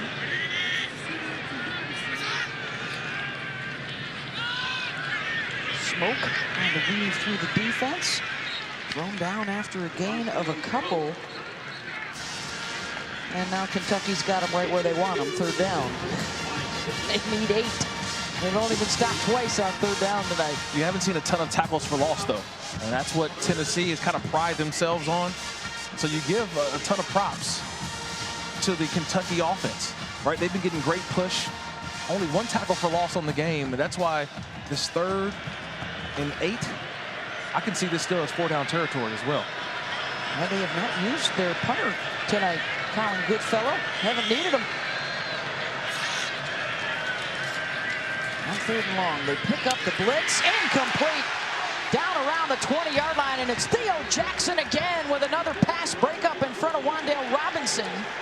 And way away from the play, there are flags down on the near side. I want to know if they get Danico Slaughter, number 0. A little illegal touch and illegal hands. Defense, 0. Boom. It's a 10-yard penalty. He carries an automatic first down. Yeah, he was the corner on the outside and just got a little too handsy. He guessed the route. Always take away the inside first. Take away the inside, but that's a terrific route by Ali, selling the outside, getting him to commit. And then when he goes back in, Slaughter held the jersey. That's a learning moment right there for Danico Slaughter. 3rd down, take away the inside first. Make the quarterback throw the long pass to the outside. Levis under center.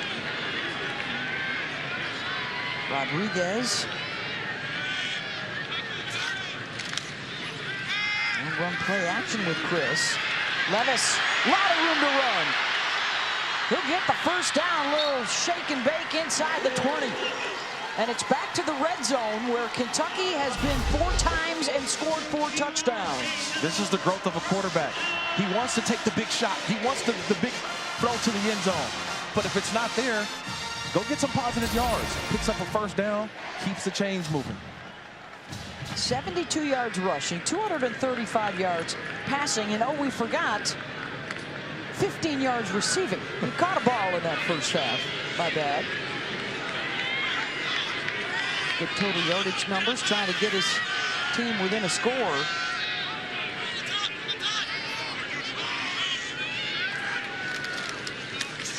Rodriguez cuts it back to the 15. Tremblay with the tackle.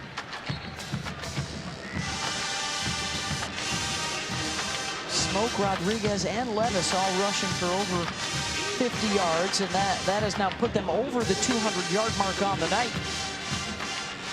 Yeah, they wanted to get back to their identity. Their identity is running the football. This offensive line, we talked about it throughout the first half. They were salty. And last week in Mississippi State, they felt they just weren't physical enough. They've been the more physical team. It's just that Tennessee's been scoring at will. Two tight end set. Levis on second down, slings it for Robinson, caught in the end zone. Touchdown, Kentucky.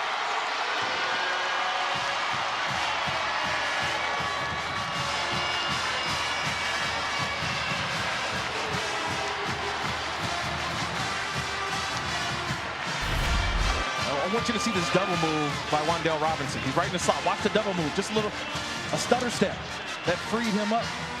And it caught both secondary players for Tennessee. Which one takes him? There was two guys in the end zone. But it's just a quick stutter that gave just a little bit of confusion. And a nice throw by Levis for the touchdown. 9 catches, 109 yards, and now the 15-yard touchdown catch for Wan'Dale Robinson. Second TD toss for Will Levis, and it's 38-35 with 1:20 to go in the third. First one starts with the protection. All day to throw the ball, but another outstanding route by Wan'Dale Robinson, who Mark Stoops told us, yes, I don't know if I should say this, but he's exceeded the expectations that we've had for him coming in as a transfer from Nebraska. He's a smart football player. You can put him anywhere on the field, and he's showing just how diverse of a route tree that he has in his arsenal. 9 plays, 75 yards, just over 5 minutes. You know, we were curious. You know, he's such a tremendous athlete. You think of Lynn Bowden, who was here a couple of years ago, and they moved him to quarterback. And, you know, is there any carryover from some of the things you were able to do with Lynn that you could do with Wan'Dale? And actually, they said, you know what, he really wanted to get away from being in the backfield like he was at Nebraska. That was one of the reasons he wanted to come to Kentucky.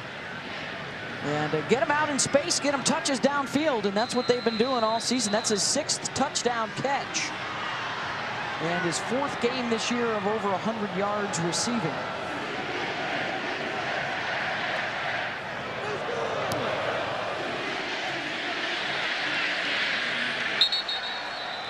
Tennessee will have it out at the 25. Hey, kick off your Week 9 NFL Sunday at 10 Eastern with the Countdown crew on ESPN.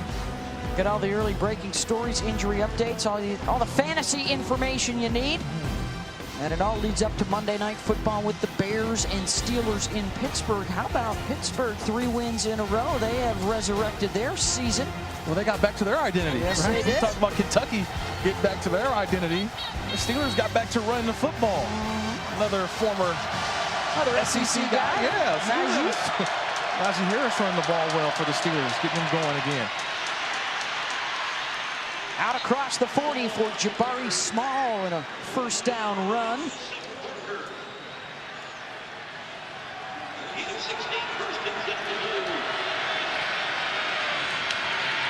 Hooker is going to run with it. He'll get across midfield. Down to the 40-yard line. Hauled down by DeAndre Square, and 2 more big chunk plays. That one goes for 19. And the Kentucky defense looks confused. Hands on hips, trying to figure out what's going on. And Tennessee, the up-tempo offense, right back down the field. Hooker will heave that out of bounds. Boy, what a find, though, Hendon Hooker has been. By the way, terrific story Marty Smith did on Hendon Hooker and his family. Of course, his dad, a terrific quarterback, North Carolina A&T Hall of Famer. His brother Austin, he went to watch him play with his family in the bye week last week. Coming over from Virginia Tech, and after a COVID health scare, has really enjoyed taking over at quarterback. And boy, is Tennessee happy they only have a couple of scholarship guys left after some transfers. Well, he brought leadership. And when you got a new head coach, you bring leadership, especially in moments like this, 3rd and long. Hooker downfield, incomplete, and it's 4th down. He was looking for Jalen Hyatt. Check that, that was Tillman. And he had him. He had Tillman wide open, and he just missed it. That was a for sure touchdown if he puts it out there, but 4th down. They don't even think about the punter. They'll go for it.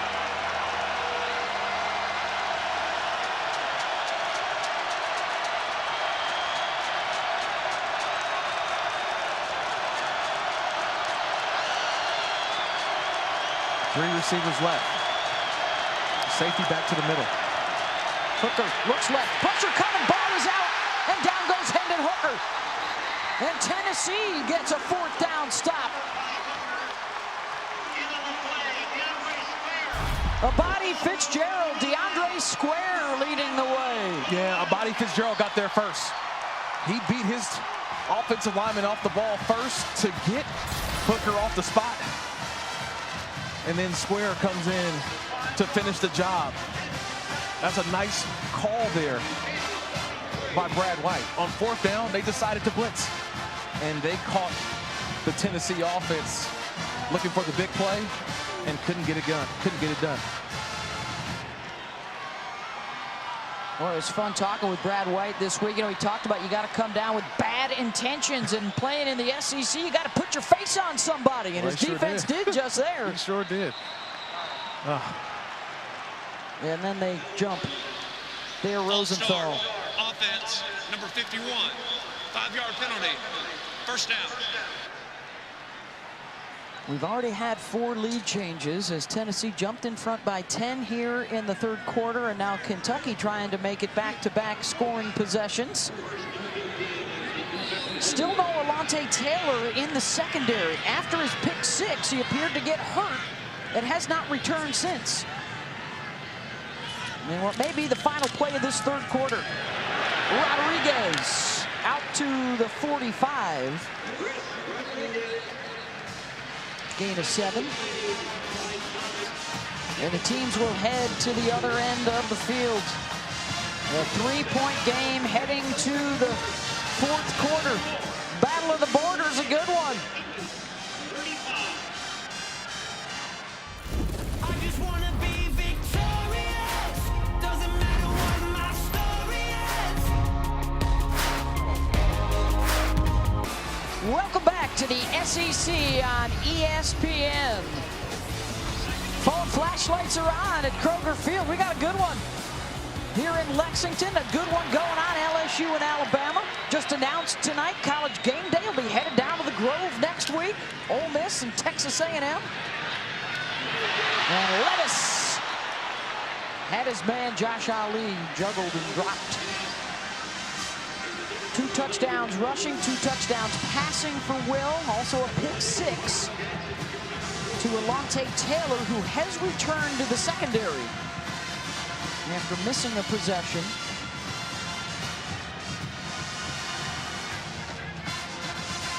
4 lead changes already. And a remarkable night statistically. The Volunteers have scored 38 points on 30 plays. They've only had the football 7 minutes and 45 seconds. On this drive, Kentucky could hit 40 minutes time of possession. Levis to the air, caught out on the edge. Cummings.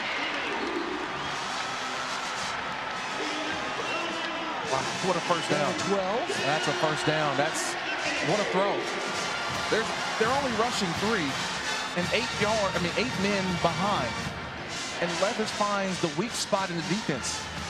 Right in front of the safety, behind the corner. That's a tremendous throw because you got to have a little arc, but also the trajectory to put the ball right where it needs to be. And Cummings picking up the 1st down. 11 of 13 on 3rd downs. Levis now 261 yards throwing. Blitz right up the middle, and they will throw him down for a loss all the way back at his own 42-yard line. It's Byron Young bringing the heat. First sack of the night. And that's just a great stunt. It's the tackle goes first, and in the end goes to the inside. So watch 6, Byron Young comes all the way on the inside and gets the loss for 11. Backing the Cats up.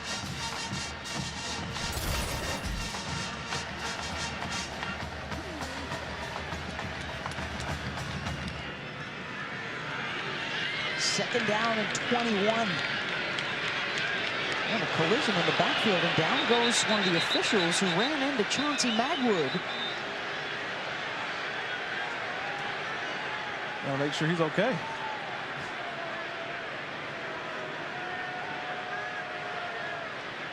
Center judge Chris Garner.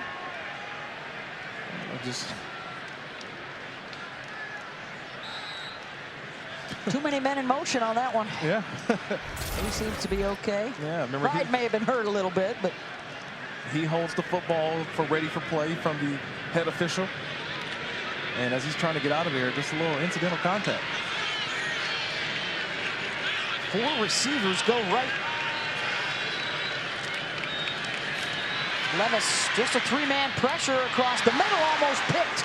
Knocked down by Flowers. And it's 3rd down and long. And an injured player for Kentucky. And that is Darian Kennard, who's wearing the John Schlarman number 65 jersey tonight.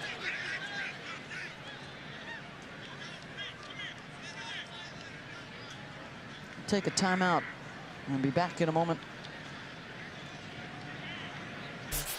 Second playoff reveal coming up on Tuesday. Hopefully Darian Kennard is okay. Appeared to be poked in the eye on that last play.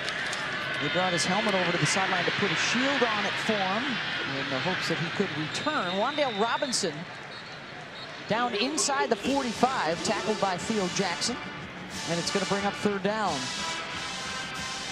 For Robinson, his 10th touch, 121 yards receiving. Check that 4th down. Offense will stay in there.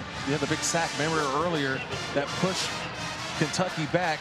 So they got half of the yardage, or a little bit more than half, to give them opportunity here on 4th down. On their 81st play of the night.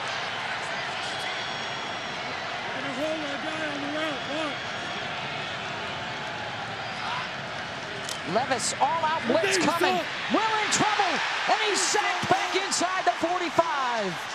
Second sack of the possession, and the pressure is good for Tennessee.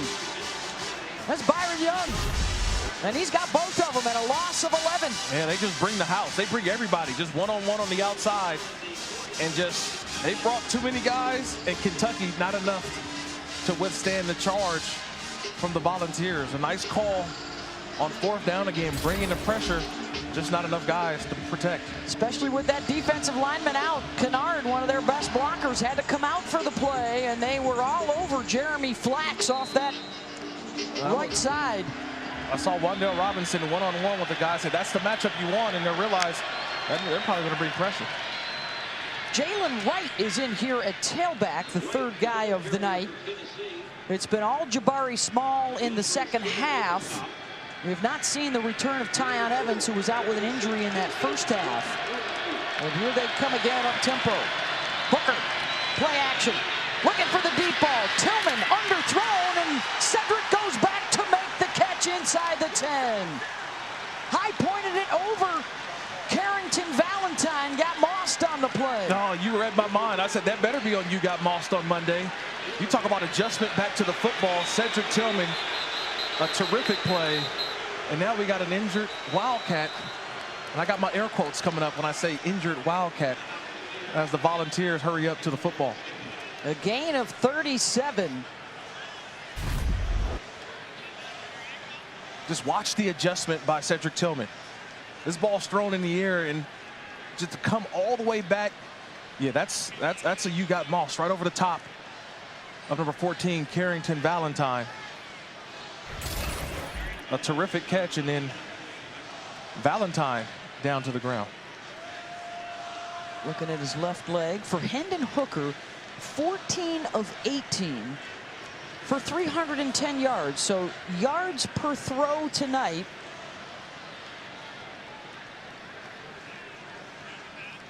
As we work the calculator as fast as we can. I was told there would be no math. We've got a ton of time. A ton of time. It's a lot. So, over 17 yards per catch, per throw.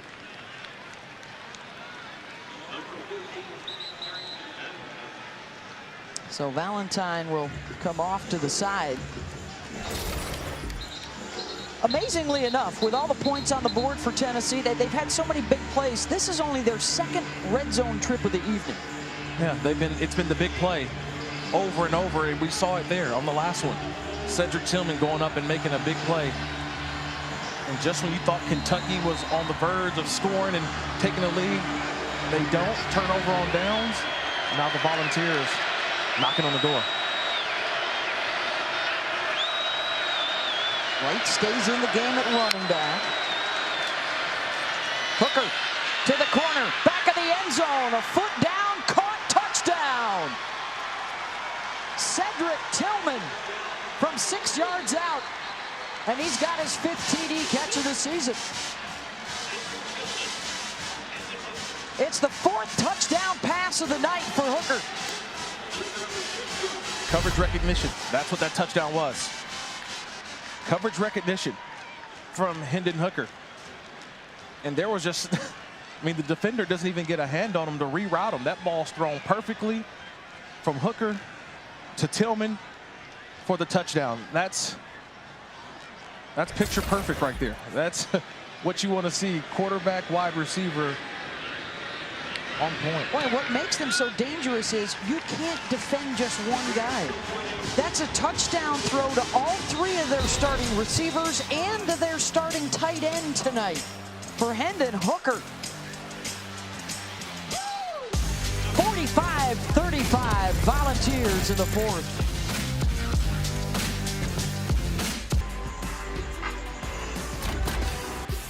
Another big win for Kentucky in this rivalry, but Hendon Hooker trying to get Tennessee the big road win. The unstoppable player, 316 through the air, 4 touchdowns, Kirk, to 4 different guys. It's been nothing but positives for Hendon Hooker.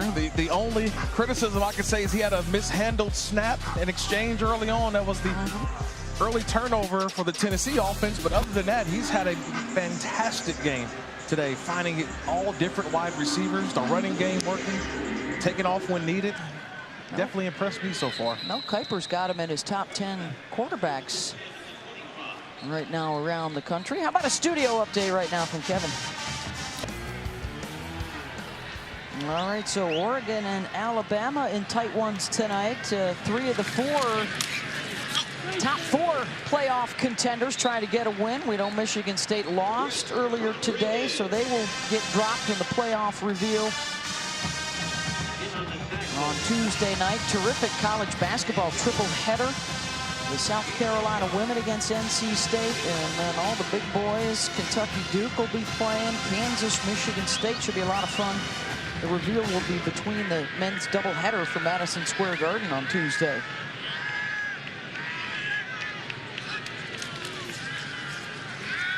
Another 10-point deficit for Will Levis in this Kentucky offense. Robinson continues his big night, spinning away from a would-be tackler. He's inside the 45 with his 11th catch for 147 yards. He's got 25 there. It's amazing what play action does, right? It keeps the linebackers near the line of scrimmage, and it opens a window for Levis to get the ball to Robinson. This is what the play action does for Kentucky.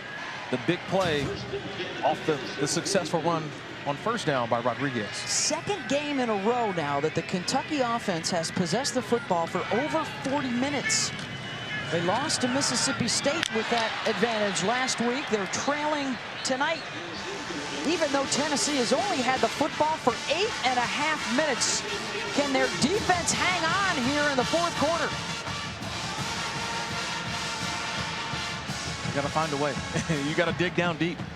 And you have to find a way to get another turnover.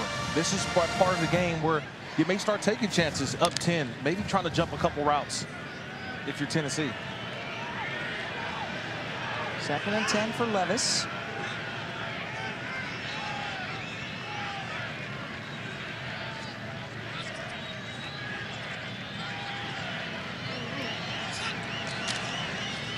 They'll run it. Rodriguez. Again, they run into the blitz and they beat it as he rumbles down inside the 25 for their 30th first down of the night. Yeah, QB under center and just hand off direct runs. This is where Chris Rodriguez, I think, is at his best. Just going downhill. Hand the ball off, go find the opening, and just go. And that's when I think he's most effective going north and south. He's 2 yards shy of 100 on the evening. 217 yards rushing for the Wildcats. As Kavosiey Smoke will take his turn.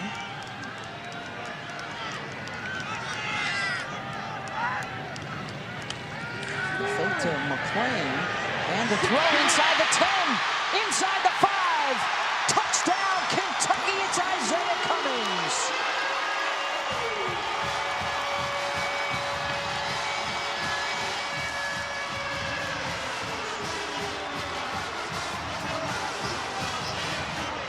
This is hard on the linebacker because linemen aren't supposed to lie to you. But this time, the Kentucky offensive line, you get a puller. So all the linebackers are thinking it's run, it's a fake, and Izayah Cummings, right behind the linebackers who ran up for the run fake, is wide open for the touchdown. Will Levis celebrates because a terrific play call.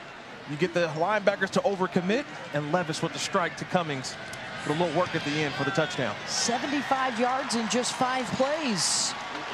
A little 2-minute drill for the Kentucky offense. And here we go. It's back to a 3-point game. 9:36 to play in the 4th. Short work for Kentucky and the 24-yard touchdown catch. Izayah Cummings from Will Levis, who now has 3 passing touchdowns and 3 rushing touchdowns tonight. And it's back to a 3-point game. Problem for Kentucky has been the big play capabilities for the Tennessee offense, even the defense scoring with a pick 6. They have a couple of 70-plus yard pass plays tonight. And let's send it down to Dawn. Well, guys, Tennessee starting running back Tyon Evans was injured in the first half tonight. He's been on the sideline for all of this 4th quarter. He's been running a little bit, almost seems like he's been running to try and stay warm. I did ask Josh Heupel about his status at halftime. He said he thinks he'll be okay, but he's got the hand warmers on. His helmet is not near him, so I don't know if we're going to see him again. Nothing official yet from Tennessee. Yeah, that's been an issue throughout the season for the Vols, getting Evans and Small together in the same game. And we've also seen some Jalen Wright now here in the second half. Jalen is in there at tailback, and the throw to the edge incomplete. Looking for Payton, and the coverage from Mosley. 2nd and 10. Kentucky's defense has to rise up in this moment. Communicate and be able to make a play. Blitz off the edge, and they'll catch him in the backfield. Jaquez Jones was there. Yeah, it was the blitz from Tisdale on the outside. Tisdale comes up. He forces the play inside, and he runs right into the arms of Jaquez Jones. Huge 3rd down here for both sides. They've only had a 3rd down 4 times tonight. They're 1 for 4.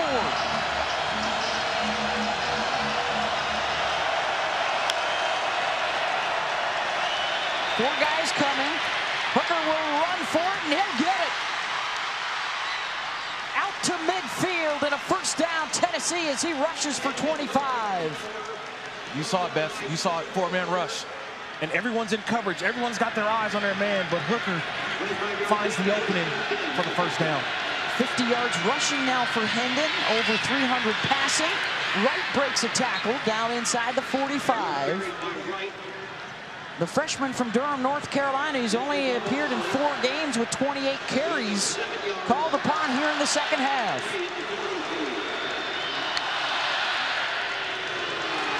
Ball's out. Hooker has to fall on it, and another exchange issue. 2nd one of the night, and a loss of 1. That wasn't an exchange. It was Wright, the true freshman, just got in the way. He got in the way and actually bumped into Hendon Hooker, and the ball popped out. Remember, true freshman in the big-time moment here in the game. 3rd and 4. Wright makes up for the mistake. 1st down. Close to the 30. Yusuf Corker saved the touchdown. Oh, what a block by the center, though, Cooper Mays. He got 2. He got one guy to get the seal, then he came in and got another one, and Wright was able to slip in right behind for the big game. More of Wright. Got a couple.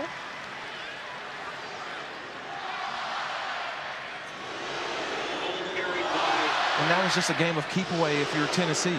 Offensively, you're going to score quickly. That's what you normally do. But can you sustain a big drive right here toward the end of the game? You almost feel like if you score a touchdown here, that's just maybe too much to overcome for Kentucky. They've run it better here in the second half, including the 37-yard touchdown run by Small, as Jones is the Kentucky player down on the field. Yeah, well over 100 yards in the second half. They've really established a run and really gotten him not only some big plays, but it's also helped kind of keep the consistency. And the big plays on the passing game have also been there as well. Let's check in with the studio. It's fine. Yeah, it'll be fun to see UTSA. That's a big game. Conference USA with UTEP. So with Wake Forest and Michigan State losing today, it's down to Georgia, Cincinnati, Oklahoma, and the Roadrunners. That's it. Roadrunners of UTSA. Well, national TV tonight. Get a chance to see the Roadrunners put in some work. USC at Arizona State, the late game on ESPN tonight. On 2nd and 8 for Tennessee. Trying to bounce that lead back up to 10.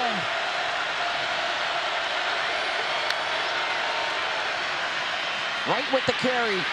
Big hole inside the 10-yard line, and it's 1st and goal, Tennessee for Jalen Wright. He takes it 22 yards. The vision of a true freshman. Being able to see and watch, ride the wave and get all the way to the outside. More of Wright to the 5. He's got the hot hand. Just keep handing it off to the true freshman. Keep handing it off and let him go. You get your opportunity, you take it. Wright and Carvin and Mays and Spraggins and the other Mays. Up front, leading the way on this drive. Hooker in trouble. Wrapped up and sacked back at the 10-yard line. Wow. That play. J.J. Weaver and DeAndre Square. Well, J.J. Weaver and Square better go give Carrington Valentine a big hug. They better go give him a handshake because he's the one that made the play. It was Valentine's coverage on Tillman. He locked him up. That was the guy that Hooker wanted to go to. Couldn't because of the coverage by Valentine. Loss of 5 and it's 3rd down. 4 receivers bunched right. This is where the quarterback run, the quarterback keeper is activated on the 4x1. Hooker in trouble again. And he's wrapped up back at the 20. Gibson got to him, and a flag is down on the near side at the 10.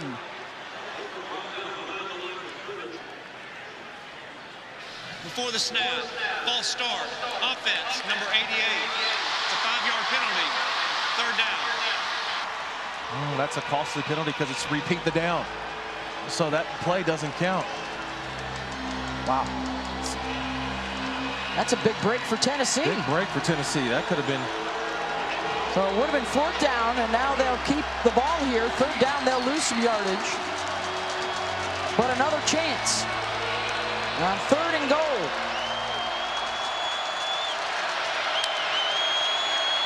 Four guys coming.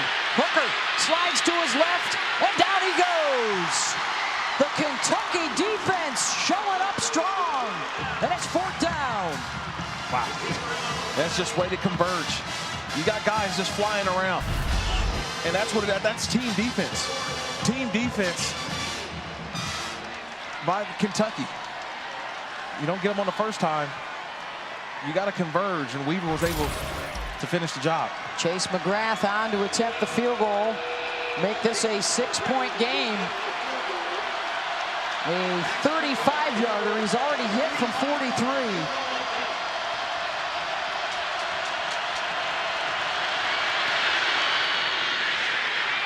And he missed it. Wide right. 3-point game. 4:42 to go. Kentucky with the football. McGrath pushed it. And the Cats have it when we come back. Look at that last drive for Kentucky defensively. They decide to turn it up.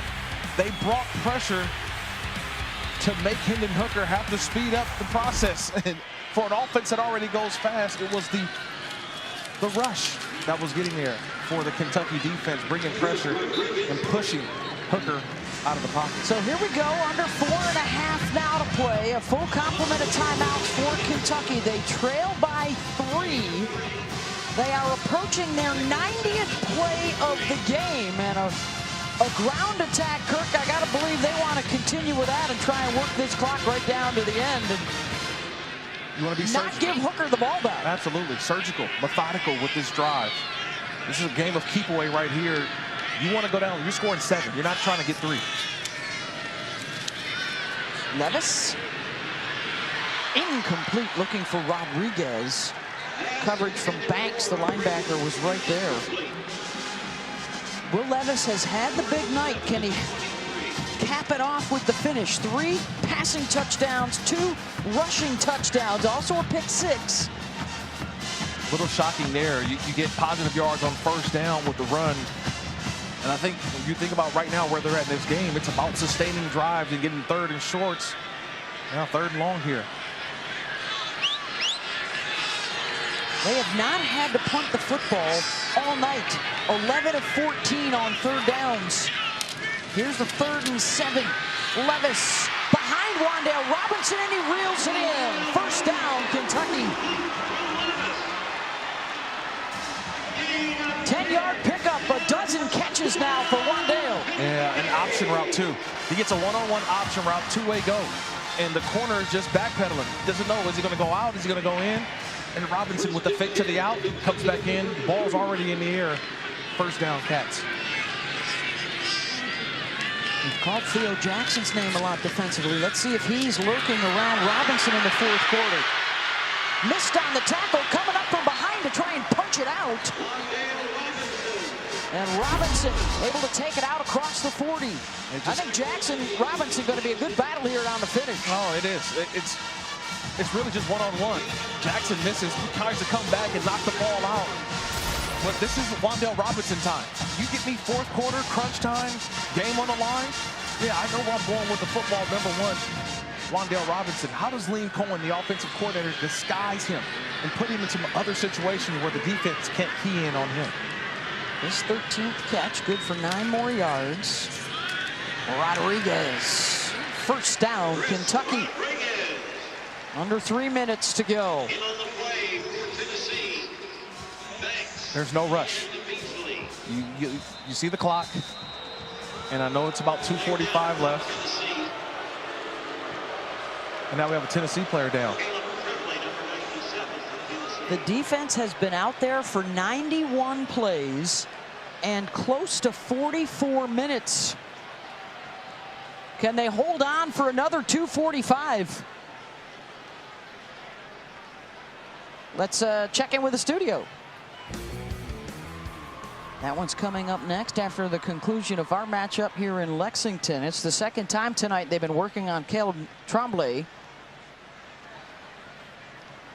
2:45 to go. Kentucky won in Knoxville last year. They have not beaten the Volunteers 2 in a row since 1977, and that's what they're going for. As the progression under Mark Stoops, the Wildcats look to continue that here in the Bluegrass. They've picked up a couple of wins recently against Tennessee, a couple against Florida. Georgia's still their nemesis, but trying to rise up in the East in the SEC. And this is that drive. This is that drive where legends are made, too, around these parts. We've seen quarterbacks get taken off on shoulders. This is one of those games, one of those drives for Will Levis. 3 timeouts still left. So you have the entire field. You got plenty of time to get this ball in the end zone. You're thinking score 7, not get 3. We're scoring 7 to win this game.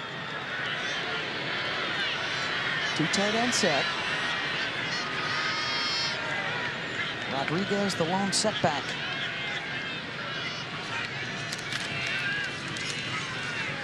They pick up a couple close to midfield. You know, the coaches and players don't think about it, but of course fan bases do.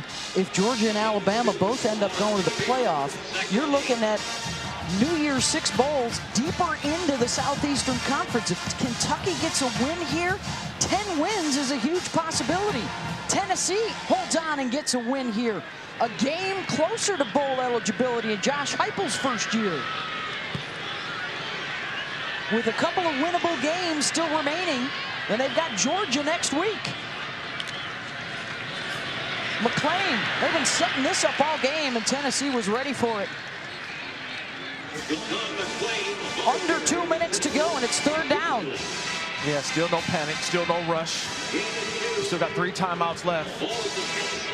Find the right play call. You know, you have 2 downs to work with it. And so it's 3rd down, and you have a 4th down opportunity if you don't pick it up here. But again, third down, Wan'Dale Robinson time. Where is he lined up at? And how did you get number one, the football, lined up in the slot? Slot top of your screen. 4 guys coming. Levis in trouble, and they're going to get to him, and down he goes. Sacked at the 49. And it's 4th down. And that was Tyler Barron. He just beat the offensive lineman in front of him quickly to the ball. And Mark Stoops will call the timeout. Timeout, Kentucky.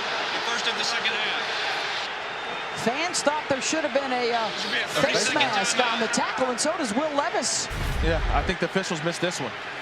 Stoops is livid out on the field right now. And that was a face mask. That's a face mask all the way. After the play, unsportsmanlike conduct on the head coach. Wow. Kentucky is first of the game. It's a 15-yard penalty. And a 15-yard penalty assessed to Kentucky and Coach Mark Stoops for unsportsmanlike conduct. Wow. With a 4th down coming up.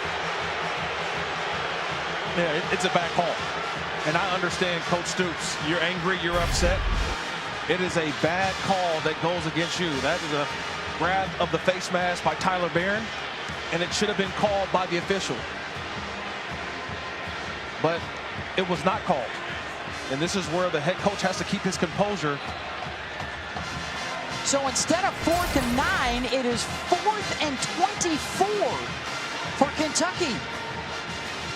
Yeah, it was now it's an opportunity at 4th and 24 that it's going to be difficult to pick up. And understanding that, I understand where Coach Stoops is right now. He's upset, he's hurt, but you got to find a play. Now he's got to quickly get together with Liam Cohen and say, let's get our best Wan'Dale Robinson play for 25 yards right here. They need to get to the Tennessee 42-yard line. And the prevent defense is out there for the Volunteers. Got to be able to protect first to get the ball down the field.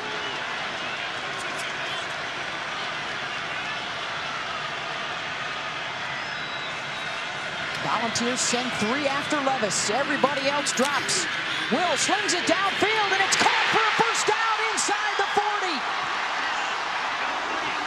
Izayah Cummings keeps the drive alive. Under a minute to go as he picks up 28. Yeah, you mentioned it. They rushed 3, they dropped 8, and no one saw Izayah Cummings leaking on the outside. No one picked him up, and he was able to get free for the first down. Now they'll bring the house. Levis puts it up for grabs, out of bounds, incomplete. That was Byron Young, who's got a couple of sacks, who was coming after him. And wow, just all day to throw for Levis. And just a late leaking out of the backfield, Izayah Cummings on the right sideline. And nobody from Tennessee saw him. 2 timeouts still for Kentucky. 46 seconds to go. A school record 97th play coming up. And a 3-point Tennessee lead. Levis, incomplete. He was looking for Cummings, and that was good coverage from Kamal Haddon. 3rd down coming up. Again, Tremblay, Butler, those guys up front just trying to create some type of pass rush. You mentioned it, over 90 plays for this defense. Can they muster up enough down here late? Can they create some pressure late? And if you're Will Levis, still with the 2 timeouts, can you find Wan'Dale Robinson one more time? You see the field goal range line there. Still a ways to go for the Cats with 41 seconds. Levis under duress, incomplete. Robinson and Harris were downfield, and it's another 4th down for Kentucky. Incomplete. 4th and 10 at the 38. It's sort of a decision time here because it's 4th and 10. And now you still want to tie this game. You got an offensive lineman down.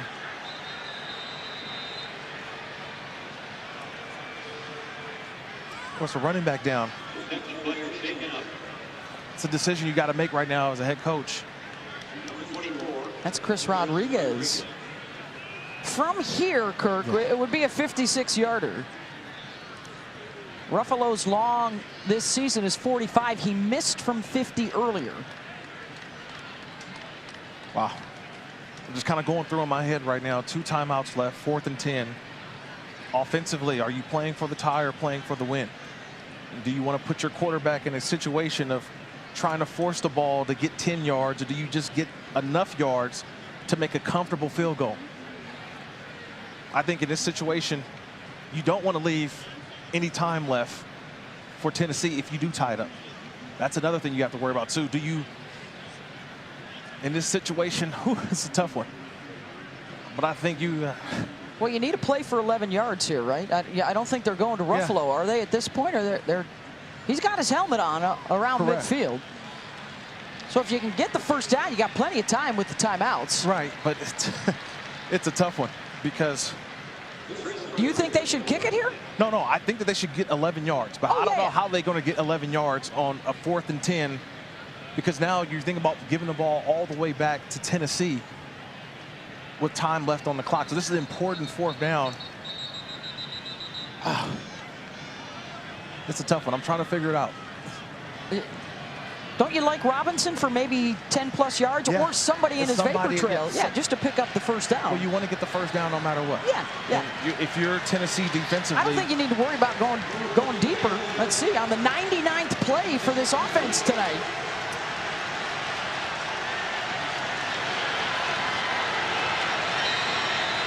Wan'Dale Robinson's in the slot in the middle, lined up at the number 2 receiver. Here comes the blitz. Levis, the deep drop. The pass is away, and it's incomplete. And the Tennessee defense holds. Jeremy Banks was bringing the pressure on Levis. And Tennessee will take over on downs.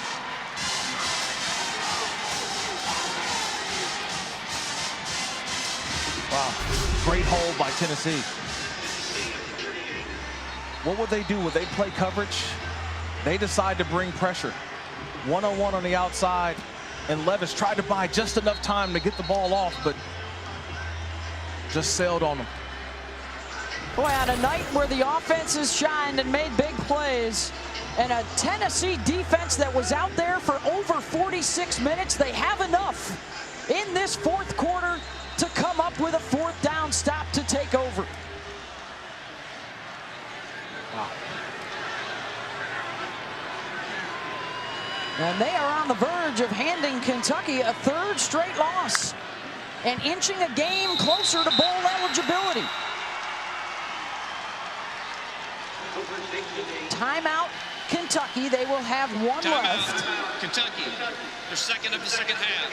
It's a 30-second timeout. And then that would be it after that last timeout on a 3rd down snap. 99 plays. 99 plays defensively for Tennessee. I mean, you talk about trying to having enough. And that's also, do they have enough at the end? They found one last play, one last rush. I love what Tim Banks did. Hey, I know you guys are tired, so let's just blitz the bejesus out of them. They blitzed the last 4 plays. I was trying to figure out what would the play be for Kentucky, because you need 11 yards, and it sounds easy to just get it to Robinson, but Banks to DC for Tennessee. You know they were going to cover Robinson, and said, you know what, we're just going to bring it. Right call at the right time. And a head scratcher for UK with the 99 plays, 600 yards of total offense, 34 first downs, and it appears it will still come up short against Tennessee.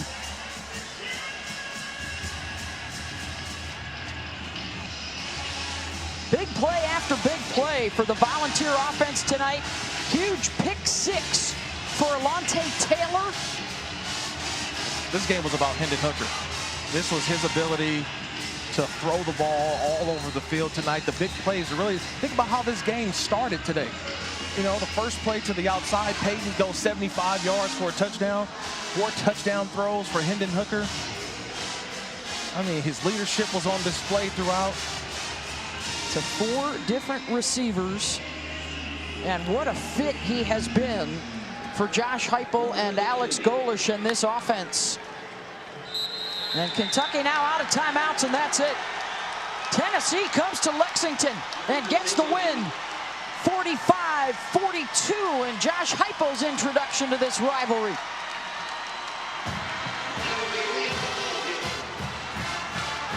They had 15 plays of over 10 yards tonight, a couple of scores of over 70. And they will win it 45-42. Now let's get you to UTEP and UTSA. Clay Matvick and Rocky Boyman on the call. Thanks so much for being with us tonight in Lexington.